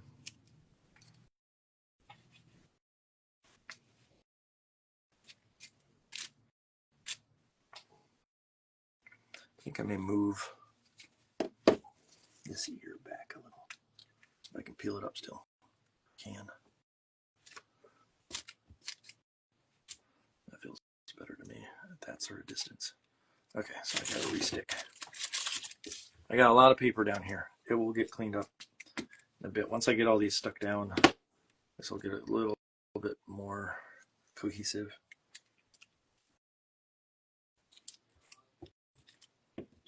Structurally, and you will see I will get rid of some of the gunk that is here. Okay, there's that. Let me see if I can get one more or down in this range that goes off. Oh, I need to finish him. Did not finish him yet, which means I got to put some pants. In case like this, maybe just a little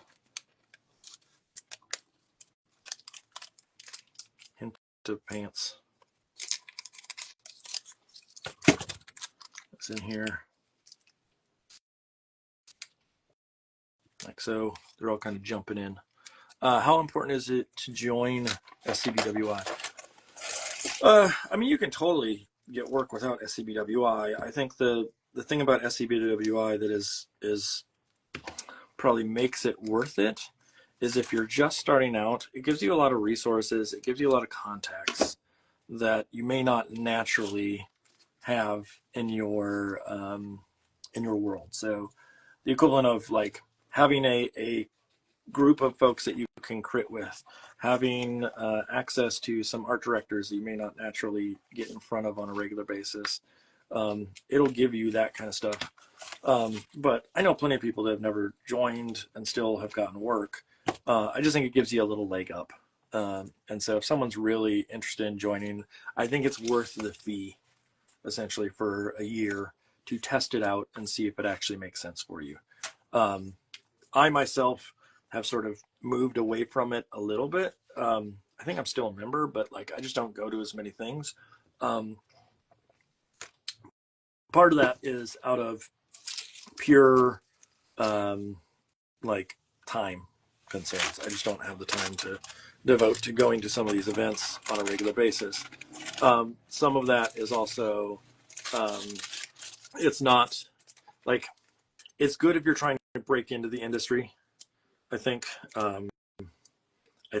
if you already are in the industry, I think there's maybe not quite as much reward, but it's still good. I don't think there's anything wrong with it. I just think that you might not need as many of the resources as you get going.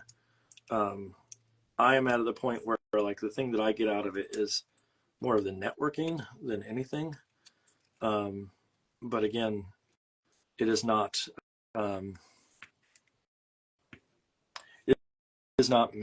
the like I'm at a point where I guess I just don't need everything that it offers. So Zerat all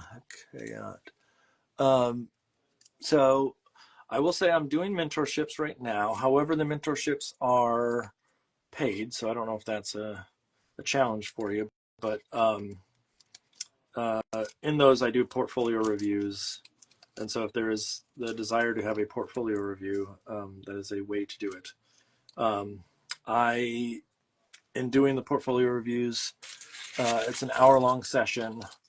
The session is primarily directed at sort of industry and sort of like what people want. If you're interested, you can find it on my Instagram. It's a few posts back, but I'm always sort of taking people in that during the summer. But yeah, if people just share their work with me, I'm going to be honest, if people just share their work with me on Instagram, more than likely I'm not going to spend a lot of time looking at it or giving feedback. And it's not because I dislike the person, but more so just, or because I want to be mean, but this is also a business and how I pay my bills. And so I just got to make sure that I am not giving away too much for free. Let's put it that way. Yes, I will show the stuff up close here in a second. Let me get this, at least some of this stuck down. Just about lost that finger on this guy. So I'm trying to set up all the characters, and then I will go start doing some of the details. Like I already did some details on the crocodile because that's where I started. But I'm going to probably put one more character down here and leave it at that, and let this space up here be sort of negative. So let me get some of this paper out of the way. So you just have less in the space, and I will clear out a little bit more so we can see it closer. So far, we are looking at, that nose is coming up. There we go. We're looking at this. So I'll try to get in close, so you can see some of the like textures and whatnot. This will be a wolf that's jumping in. Wolf, there we go. Elephant, crocodile, pig. I like the pig the best so far in the crocodile. And then I think, what was the other one I was going to do? A koala, maybe? And so the koala may end up being in the bottom left-hand corner. Let's see, do I have a good shot there? That's a question of like color. What do I want to do down there? I feel like it should be a... I'm trying to use old scraps. Trying to find things that have a color palette that is not too different than everything else. Something like this could probably work down here, although that's pretty close to that. Let's see. And honestly, if I have another blue, that color might be the best. Let's see, what's this? That's not too bad. So let's see about this koala. So I can get a koala down in that corner. My tummy just made some weird noises. What is my favorite animal to paint or draw? Generally bears. I like bears and elephants. I like, I'm trying to think what other animals are like go-tos.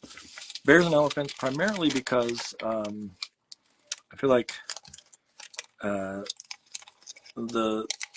what I've found is that the bulk aspect has been my go-to. I like drawing things that are a little bit thick, with 2 C's, thick.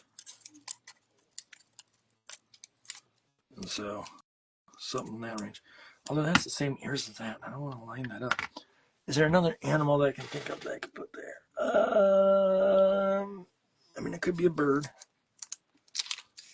Some sort. Do I even need it? That's the question. Am I better off leaving some of this? Maybe I don't even need it.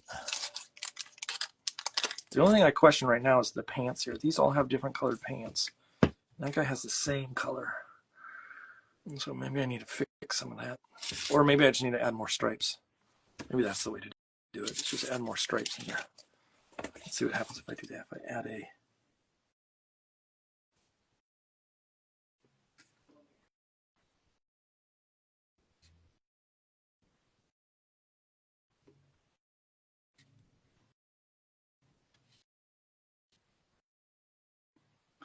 in between stripe.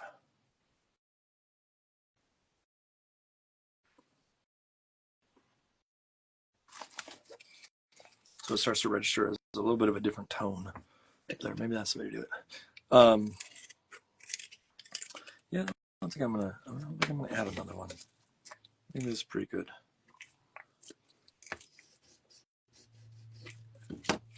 Okay, so here's what I'm doing. I'm gonna get some of these scraps out of the way. I don't need all of them anymore. I'm gonna start drawing on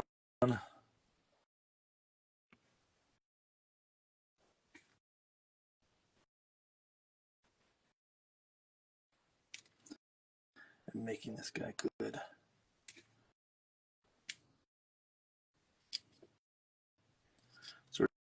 picking and choosing here where we need extra stripes.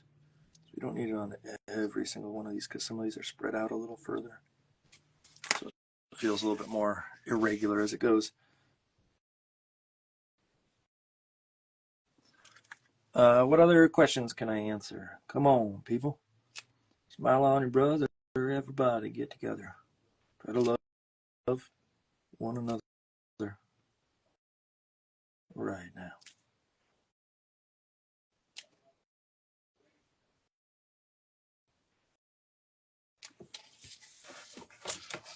So I got my crocodile. Can you recommend a neon acrylic? So it's a question of acrylic or acrylic wash. It can be two different sort of factors. There is a really lovely neon color that I have in, I think it's golden. What is it? Oh, right here. Yeah. This guy's just intense. So there are neon colors, like this one's a fluorescent red, and it's a different brand. Let me see if I can open this up and get a better sense of this color. So you can see this is neon red. This may actually be pretty close. This one's a acrylic wash. This one's a pure acrylic, and so they're pretty darn close. This one's maybe a little bit more orangey, the acrylic wash, but golden brand fluorescent red is lovely. As far as there's the fluorescent pink that's out there that you can get in different brands. So like this one's a fluorescent opera red. I don't know if I can crack this one open so you can see. So it's pretty bright. Where you run into a challenge are some of the other, like the greens and stuff don't come out super fluorescent. The reds are probably the strongest. I have a fluorescent yellow here that's an acrylic wash, Liquitex, and it's pretty punchy. Sometimes they really stink. These don't for some reason. Fluorescents, I don't know if it's just some additive they put in them that make them stink more, but some of them really do. Wow.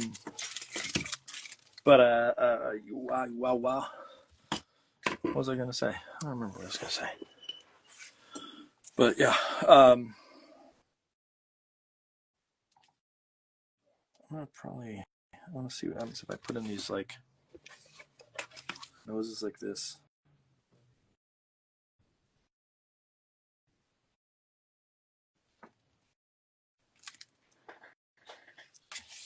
Let's see if I do them with colored pencil, if there's a little bit more variation in them. They're not so perfect. So I have to do the graduation caps on all these guys. I really do like that pig so far. That pig is, I'm loving it.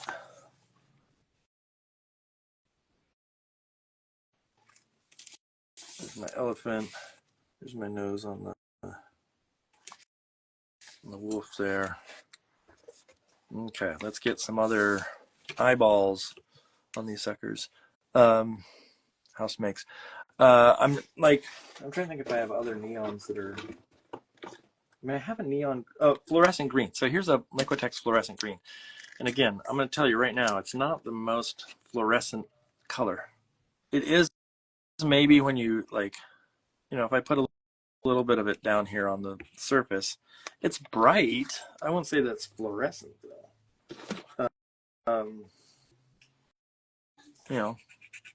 It's a bright green for sure, but I wouldn't go fluorescent. The thing that I would suggest, and this is maybe the bigger challenge in this case, is when people go to paint light or fluorescence or things like that, neon, the trick is not, or even gold. I will say that as well. The trick is not to actually paint the color that it is. The trick in my mind is to paint what it affects. And so the equivalent of if you put something like a neon color down it's not just putting that color down, it's the fact that it glows, and that glow hits things around it that actually make it look neon. And so what I would suggest is, rather than worrying about getting the right color to solve your situation, is to really pay attention to the lighting that's involved, and how to make that lighting really sort of the star of what you're doing.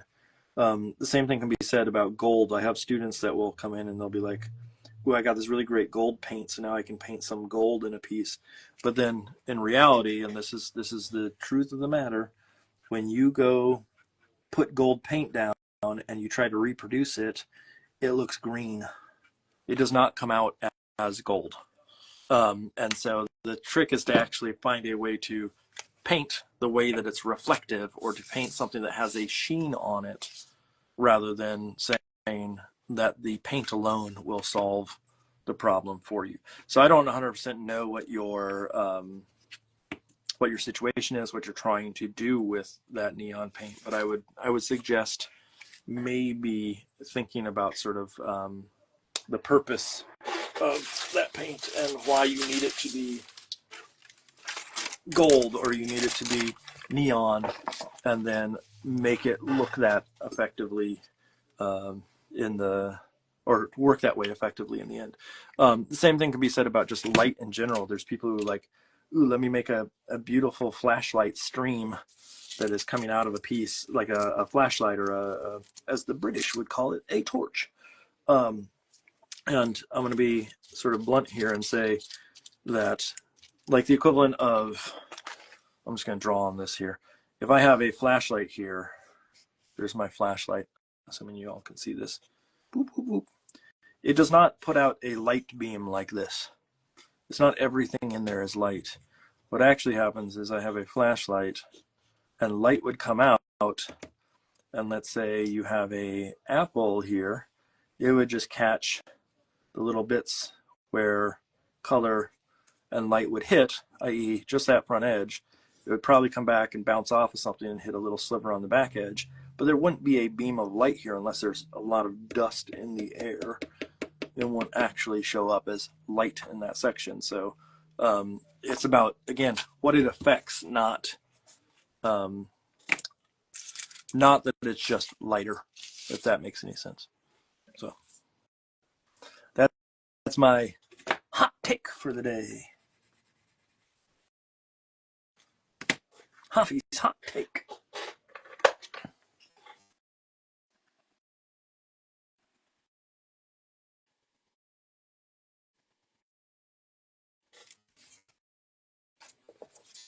I'm going to put a little diploma on this guy's hand here.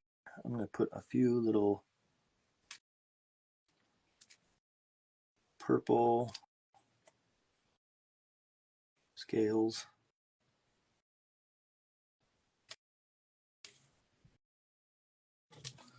in here,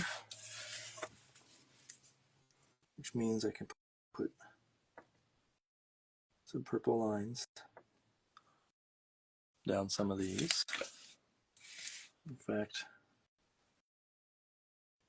give some I like drawing a lot of stripes recently. So this guy's going to have corduroy pants.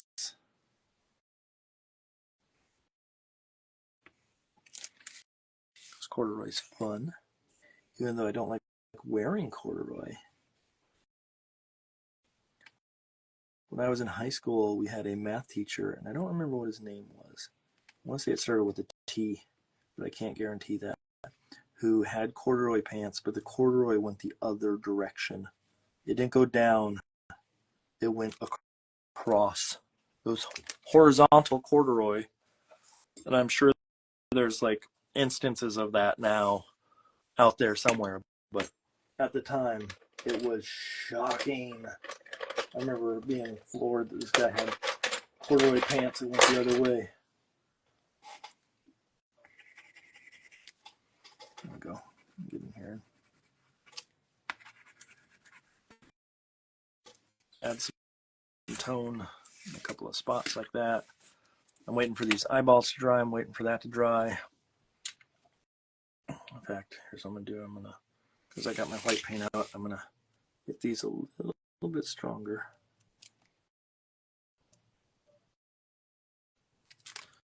Put the white paint right there. Do I like math? That's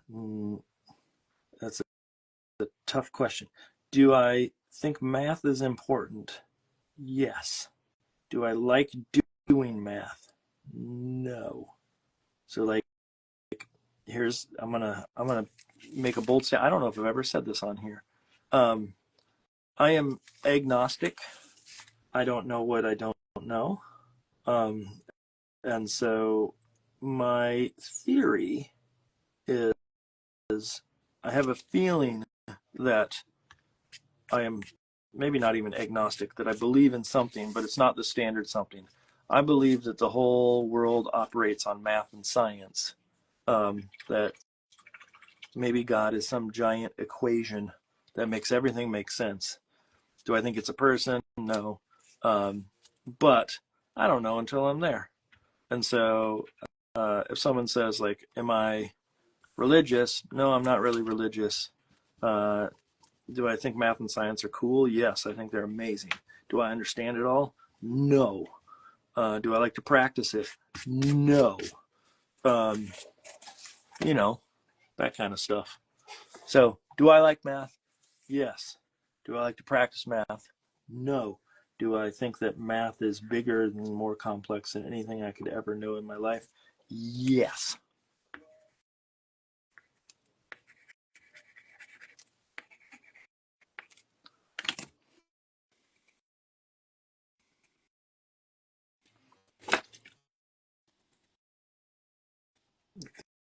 These ears a little bit more vibrant here.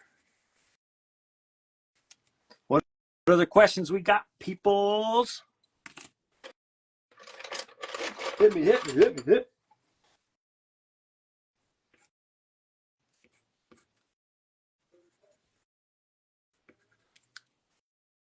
But I can hear a repeat of everything I say upstairs a couple minutes after.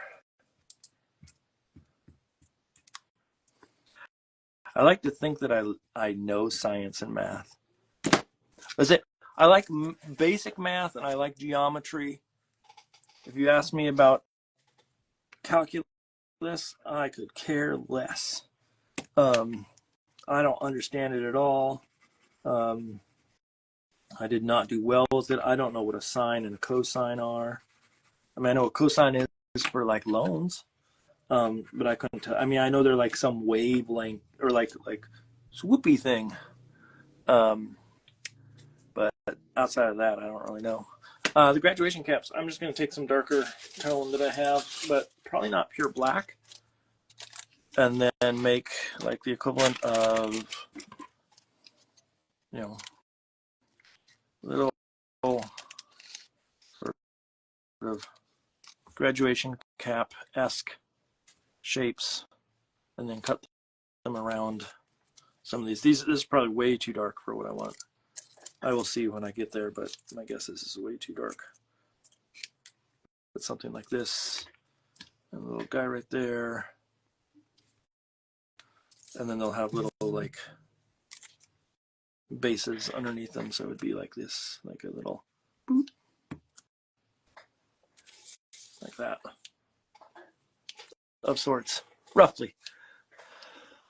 Where do I store all these pieces that I make every day? I think I've asked this one already, but I run out of space constantly and I work mostly digitally. Mike, yeah, I have a stack. I'll pan over real quick. Hold on. I normally don't like to show this, but I have a stack there on the top of a dresser.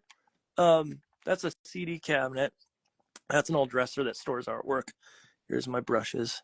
But that stack right there is all primarily Gab and Doodle stuff. But there are some like projects, some actual projects in there.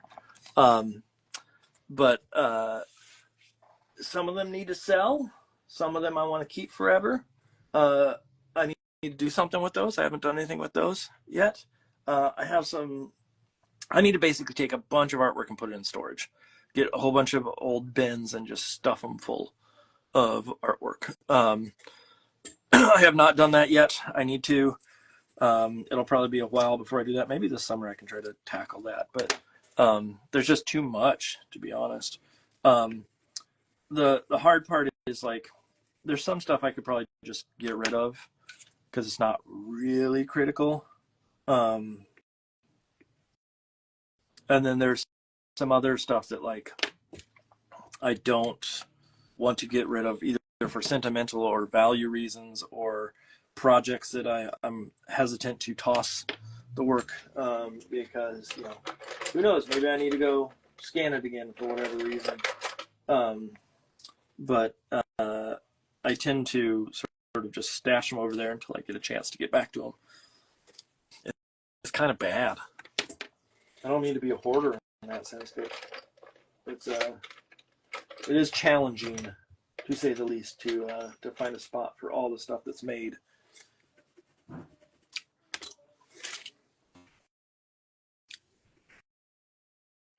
I hear my son is home. My newly 12-year-old son is home. Maybe I'll have him come down here and show us if he's got a mustache. Hey, Charlie!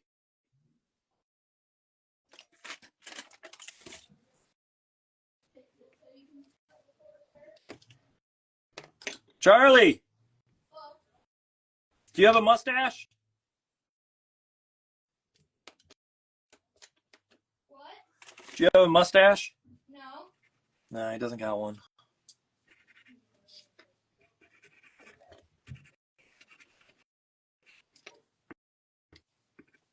Why not? Isn't that what all the cool kids have now? No. Oh. The uncool kids? Teacher Marion, you don't have to say unbelated. Today is his birthday. Charlie, people online are saying it's happy birthday to you.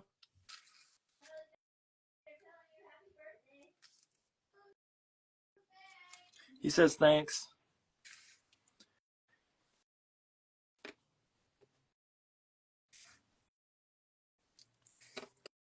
That's how you can tell he cares, because he says thanks.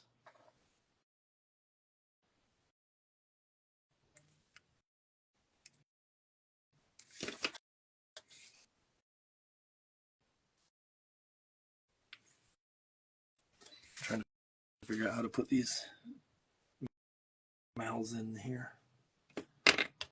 Maybe that one needs to have this. Let's see. I'll do this and then, yeah, like that. I like that. Oh! Prismacolor. Why'd you do that to me?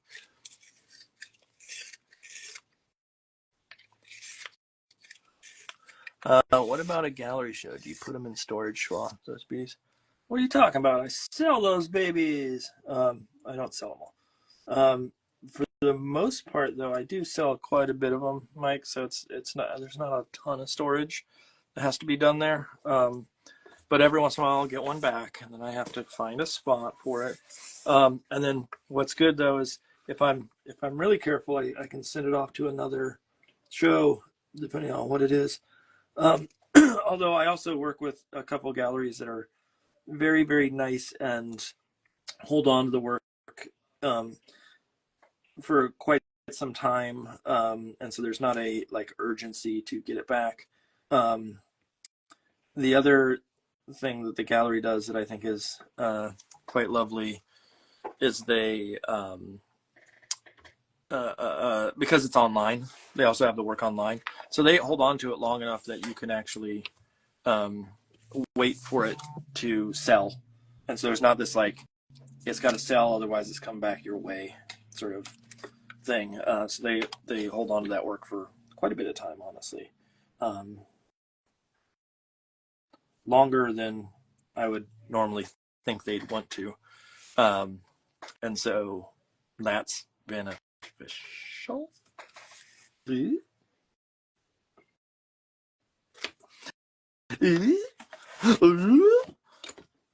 As Tim Allen would say.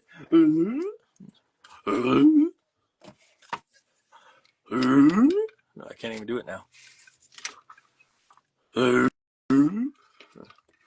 don't have it. Okay, now here's a request from everybody. I want to see if people can do this. In the comments, I want you to write the sound of Tim Allen doing that noise. How's it spelled?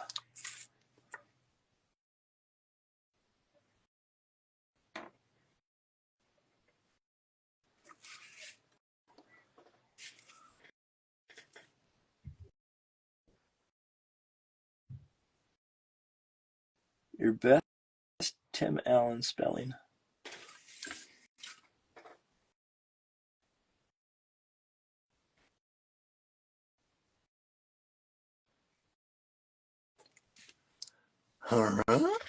That's pretty good, Teacher Marin.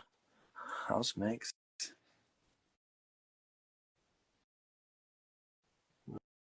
Like 'em. Like 'em. Run. Is there an H? Hurrah? No, hunra? Hurrah? I don't even know how I would do it. But those are pretty close. Sadly, I have to share this with Tim Allen. He will sue your pants off once he finds out that you're stealing his hurrah.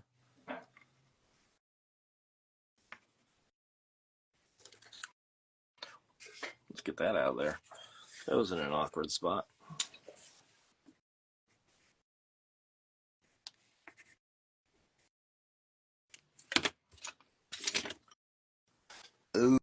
Hoorah. There's a meme out there that's someone asking people to, I think it was spell, and then it turned into people doing audio recordings of what the sound a foursquare ball makes. And people are like, boom, like, noise.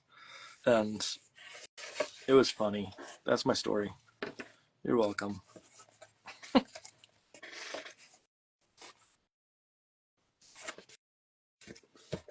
Let's see. I'm trying to figure out all the variables I got to draw in here. I need some lines for the shoes on this guy. I'll keep these a little. What's so funny, Lauren? What's so funny up there, huh? That's my story. Was that Colin Quinn that would say that's my story and I'm sticking to it? Yeah. Remember when he hosted Weekend Update? It's kind of a surprise. Do I? What was the host of that? That was not what was. Who was the host of that?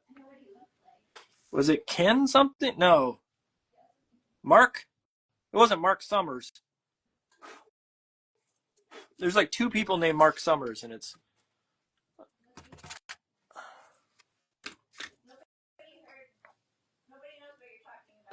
Oh, we're talking about whose line is it anyway? No, whose line is it anyway? Ken Ober. We're talking about what was the name of that show now? I can't. Remote Control. Thank you.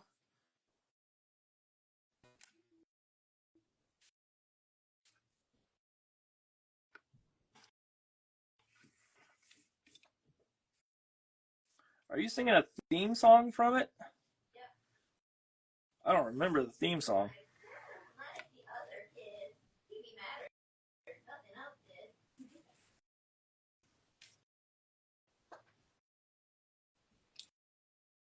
My wife's trying to show off now in the background. I think is what that is.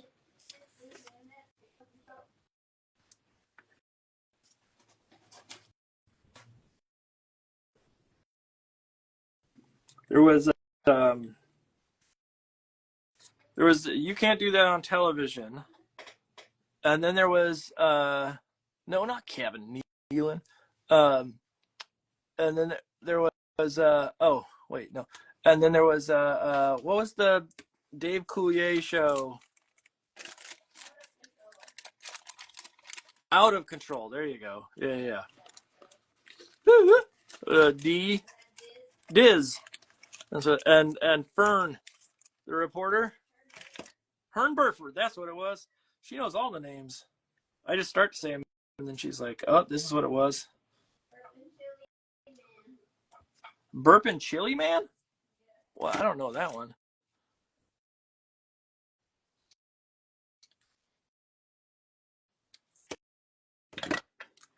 Wait, Hern Burford, what was the one that we were talking about the other day? From You Can't Do That on Television. Barf's Burgers.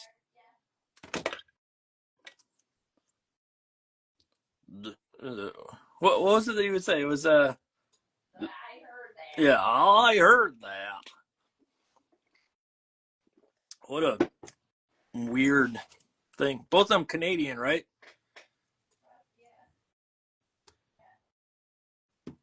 And there were like 5 sets on You Can't Do That on Television. There was the lockers, there was the main stage one, there was Barf's Burgers, there was the lockers, the living room. Oh, the firing squad. Oh, there were a lot more than the firing squad. Yes, we were talking about that too. The idea there was a show where they just make firing squad jokes to get out of being in front of the firing squad. Like, what a weird show for kids. You know what kids love? Firing squads. Hilarious. Hilarious jokes. Boy, oh boy. What? A cat room? Oh, I don't remember the classroom. Was there a front steps to one of the buildings? I feel like there was. There were steps that they sat on the set. Yeah, I remember that. But I feel like there was one where it was like a, like truly the front steps to like someone's apartment or something of the sort.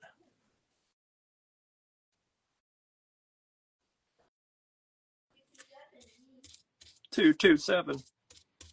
Jackie. And who is it? There's someone famous that's an actor now. That's some lady that was part of 227 was the daughter, right? Oh yeah, Regina Hall.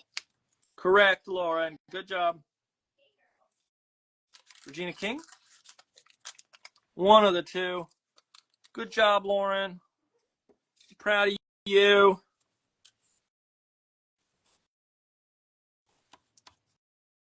She did it, everybody. Regina King, thank you.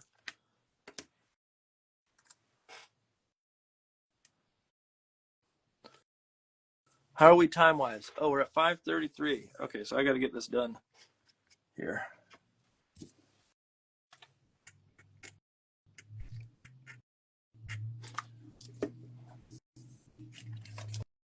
Not happy with my elephant so far, but I'm going to give him 2 little teeth that should make up for it.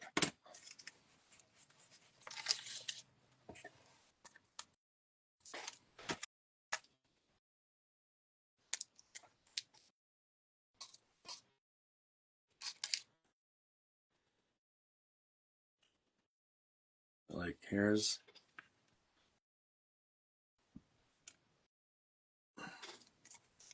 my little piggy with the... Okay. No.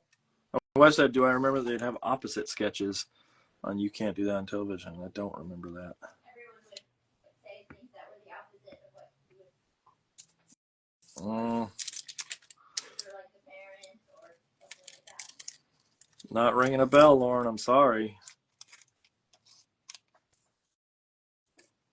I don't believe you. Sounds to me like you're a big stinky liar. Or just big and stinky. One or the other.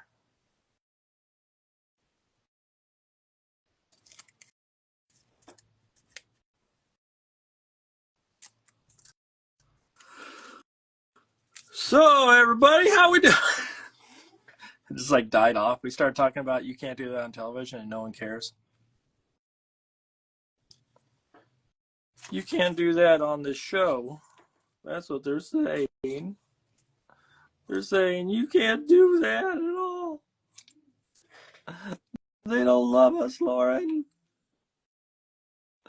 They think we're weak.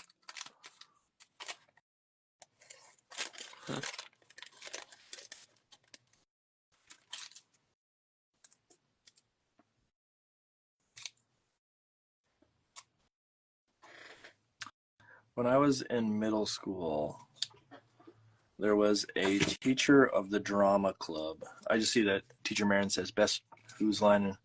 Ryan Stiles is a boneless chicken. I don't remember that off the top of my head, but I remember there was a drama teacher that I had. I don't remember. I was like in the drama club, which is weird because I was like super shy. And I remember having to do some stuff for it. And I remember being like crazy embarrassed having to get up there in front of a crowd and do I think it was a Shakespeare monologue. Anyways, we also did the Lorax as a play. And thinking back to it, I know, like, I don't think I had a part in it, but I think I helped, like, with sets to it. But I own the Lorax as a book because of that. Not because I got it because I was like, oh, I want to read the Lorax, because I was, like, in middle school at the time. I was past that. But one of the things that was weird about the drama club was the teacher invited or told us about them doing improv. And so I convinced my parents to take me to the improv show that the teacher was doing. And looking back on it, it's kind of weird that the teacher was promoting their improv show to a bunch of middle schoolers. And two, that I went to it trying to, I don't think I was like, ooh, I'm going to go to this because the teacher will see me and that'll give me a good grade or anything. I don't think that was part of it. But it also wasn't like super appropriate for that age group. And I just remember there being lots of dirty jokes in the improv show. But that's weird. I don't like that. I don't like the idea of the teacher telling a bunch of kids, hey, you should come to my improv show. At least that age kid.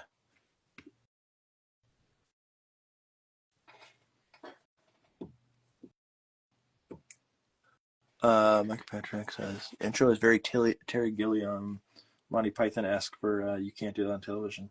It sure was. I wonder, I mean, it's not somehow like related, is it? It's not him that did that. That'd be weird if that's what he did. But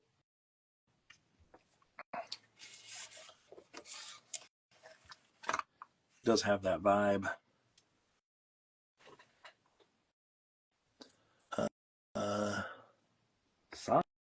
Sausage Factory, where?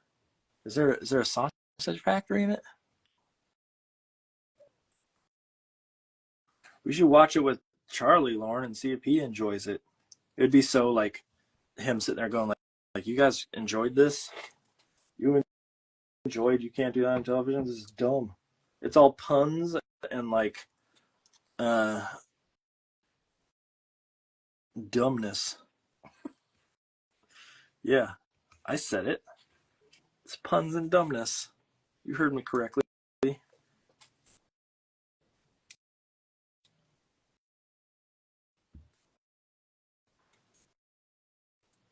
mean, Barf's Burgers was just one big throw-up joke about them getting sick off his burgers.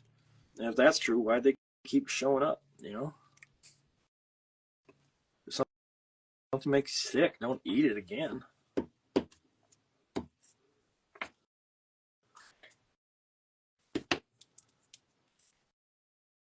Wait, yeah, don't students get ground up or something and fall into a school bus? Oh, on the intro. Yes, there is that. I was thinking Barf's Burgers. I was like, I don't think so.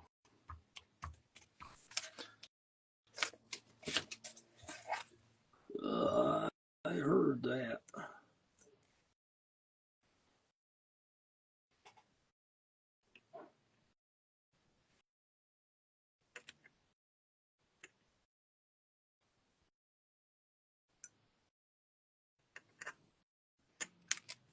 There we go. A little graduation caps. I got some schmutz I'm going to have to Photoshop out of this later because it got gluey. Gluey, gluey, gluey. Gluey, gluey, glue.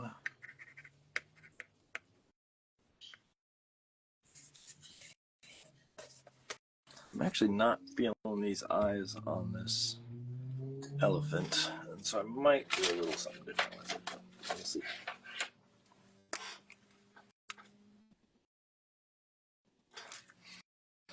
Two little tusks.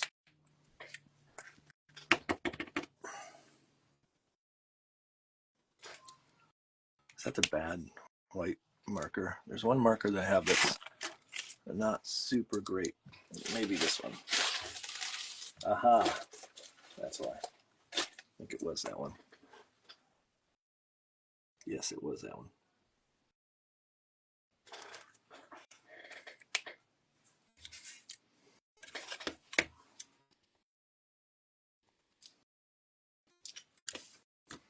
Okay, let's get in here and finish this sucker out.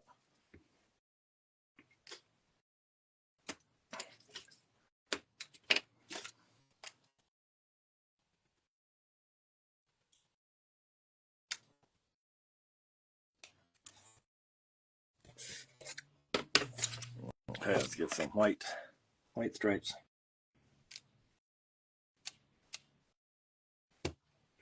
Actually, no, checkered, not checkered, plaid.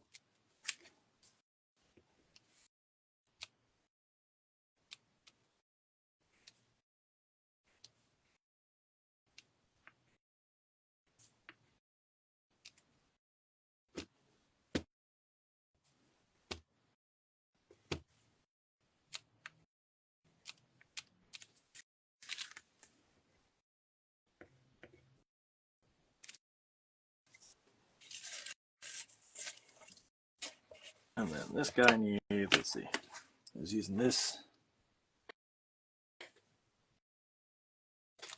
like that. I need help here for anybody that knows when you turn the what? Oh, I need help, Lauren.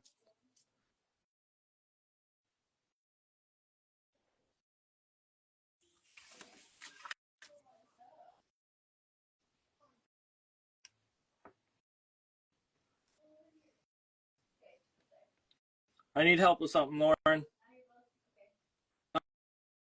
When you move the tassel, do you move it to the left or to the right? I need you to look it up. Okay.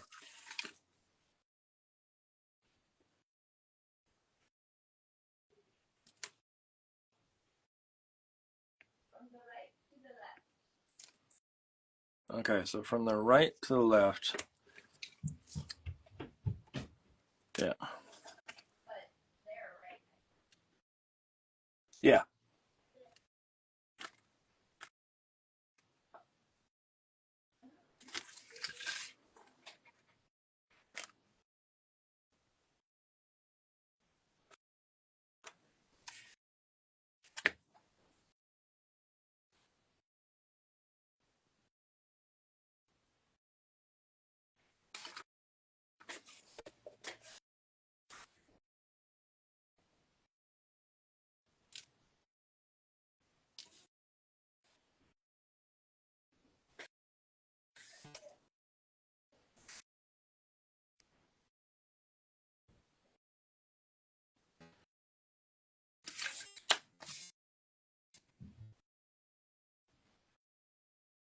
Okay. getting there with this.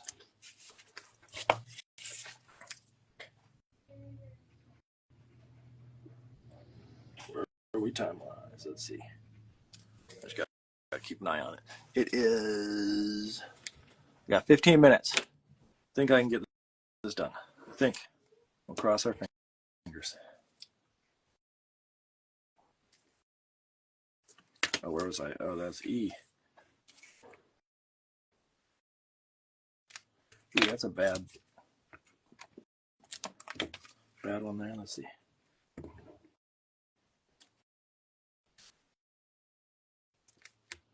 If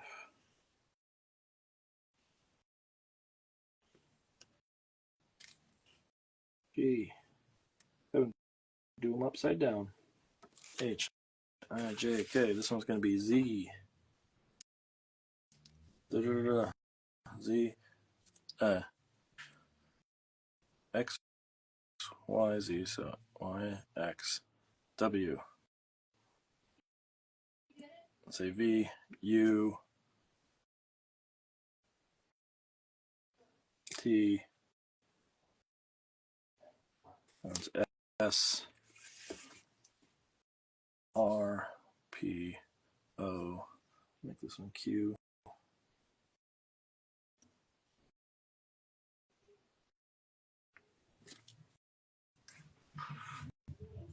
No. Q. Oh, I did the wrong one. That shouldn't be Q. I'm trying to do it backwards. Let's see. O, P, Q. Yeah. R, S. So this one's O. N.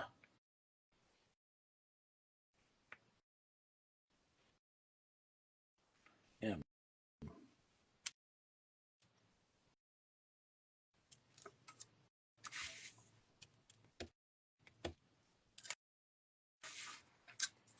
There's their rug. Izude, thank you. Or Izude, something of the sort. And Teacher Marin, yes. Yeah. A card. A lovely little card for everybody.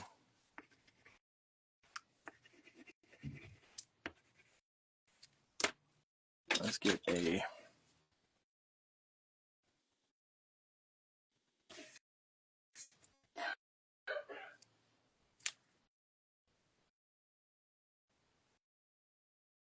line that runs down there. Let's get, okay, I'll make a little, even some little,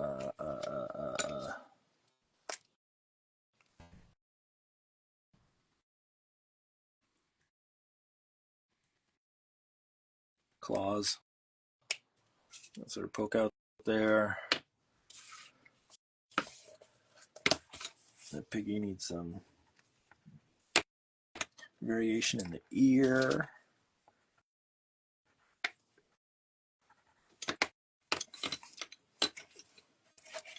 Okay, so let's look at this elephant's eyes now.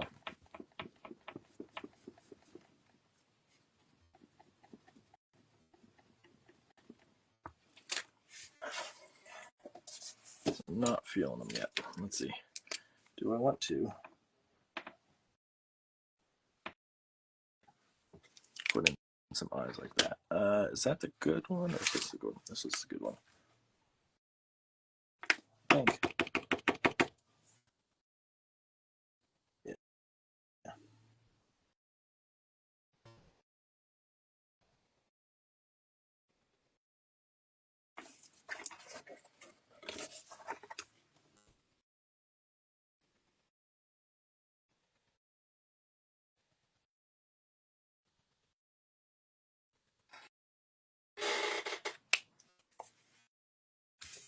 Maybe I'll put another little graduation cap down there, just for the sake of value. Like a little one that's like here. And I could do maybe one more that's sort of poking up out of the bottom here.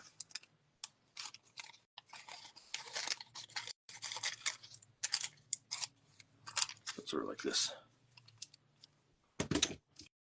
Just so there's a little celebration going on.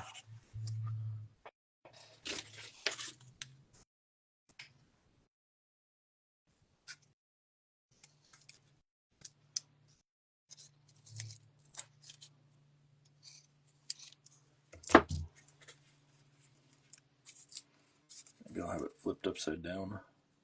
It's like right there, like that. No, like that. Okay, let's stick those down now.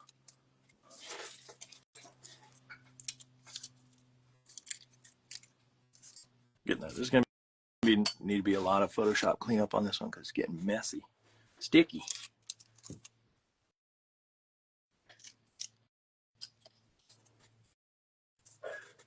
Get sticky.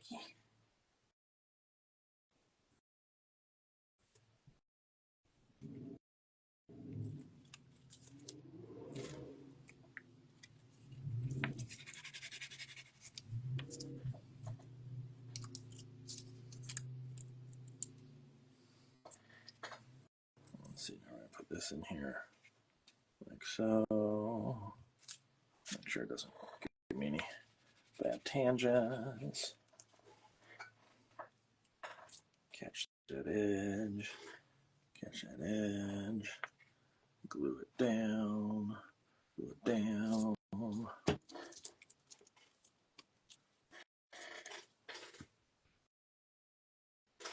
What's going on there? There it goes.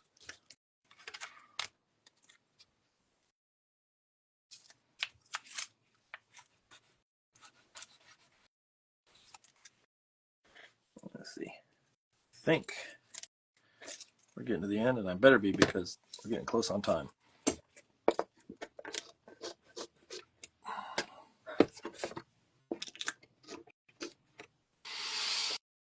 Okay, let's see. Last couple things.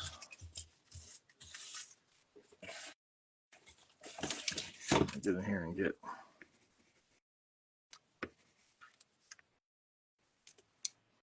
some variation of these.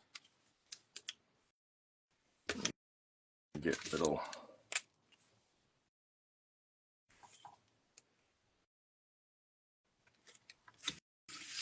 things going like that. Another one that maybe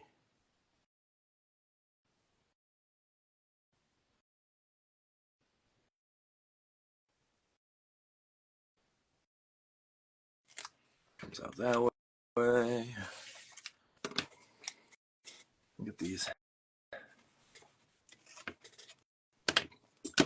ears, get the darks of the eyes on the elephant.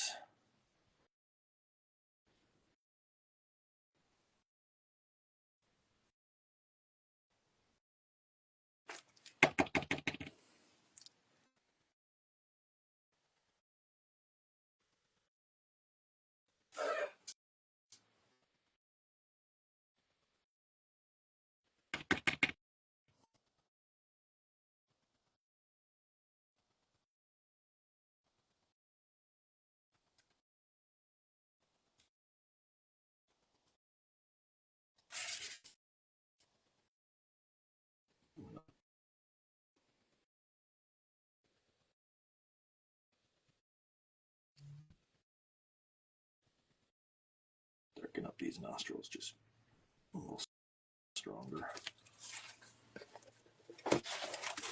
Same thing up here, here, and here, and here, and here.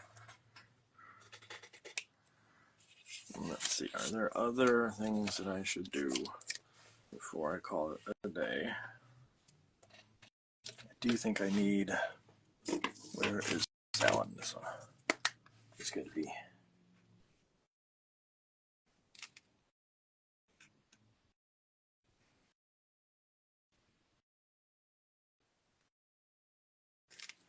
A little whiter there.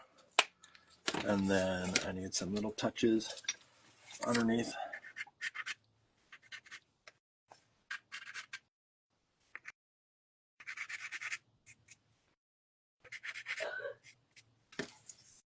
On the floor plane. And then I'm going to tweak this guy. This needs to be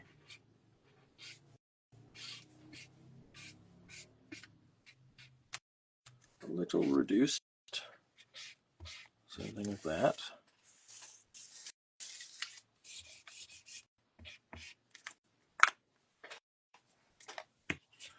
Cover up some of that. Where are we? We got 5 minutes.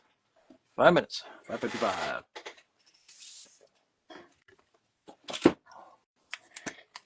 Keep trying to cover these a little bit more as I go along. Do-do-do-do.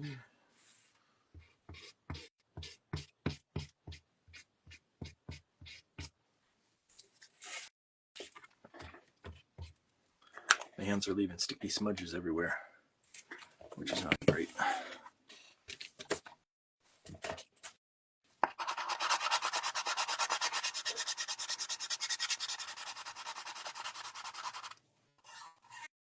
I'll try to soften.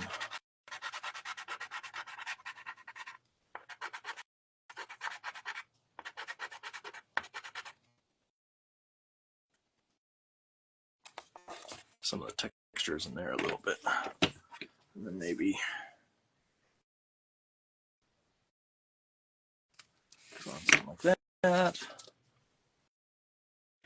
A little shadow underneath this nose there.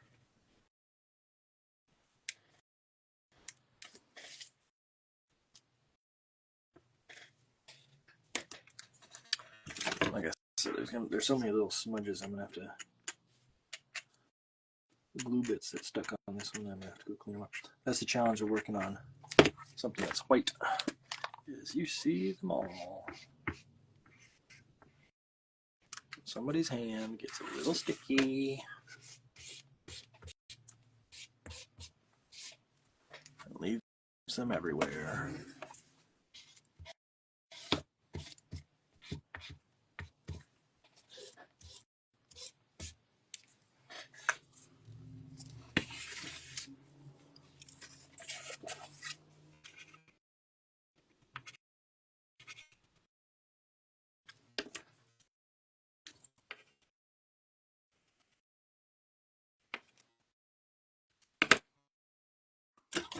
Get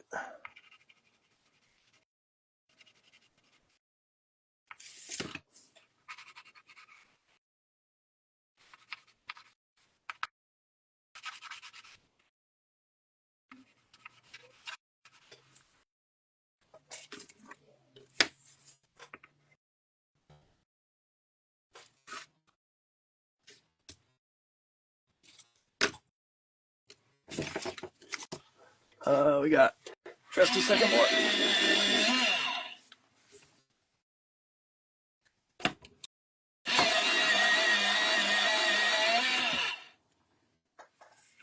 All right, that may be it.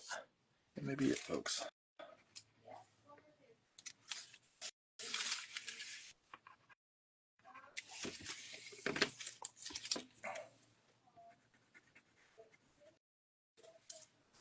Okay, I think that's it. I think that's it.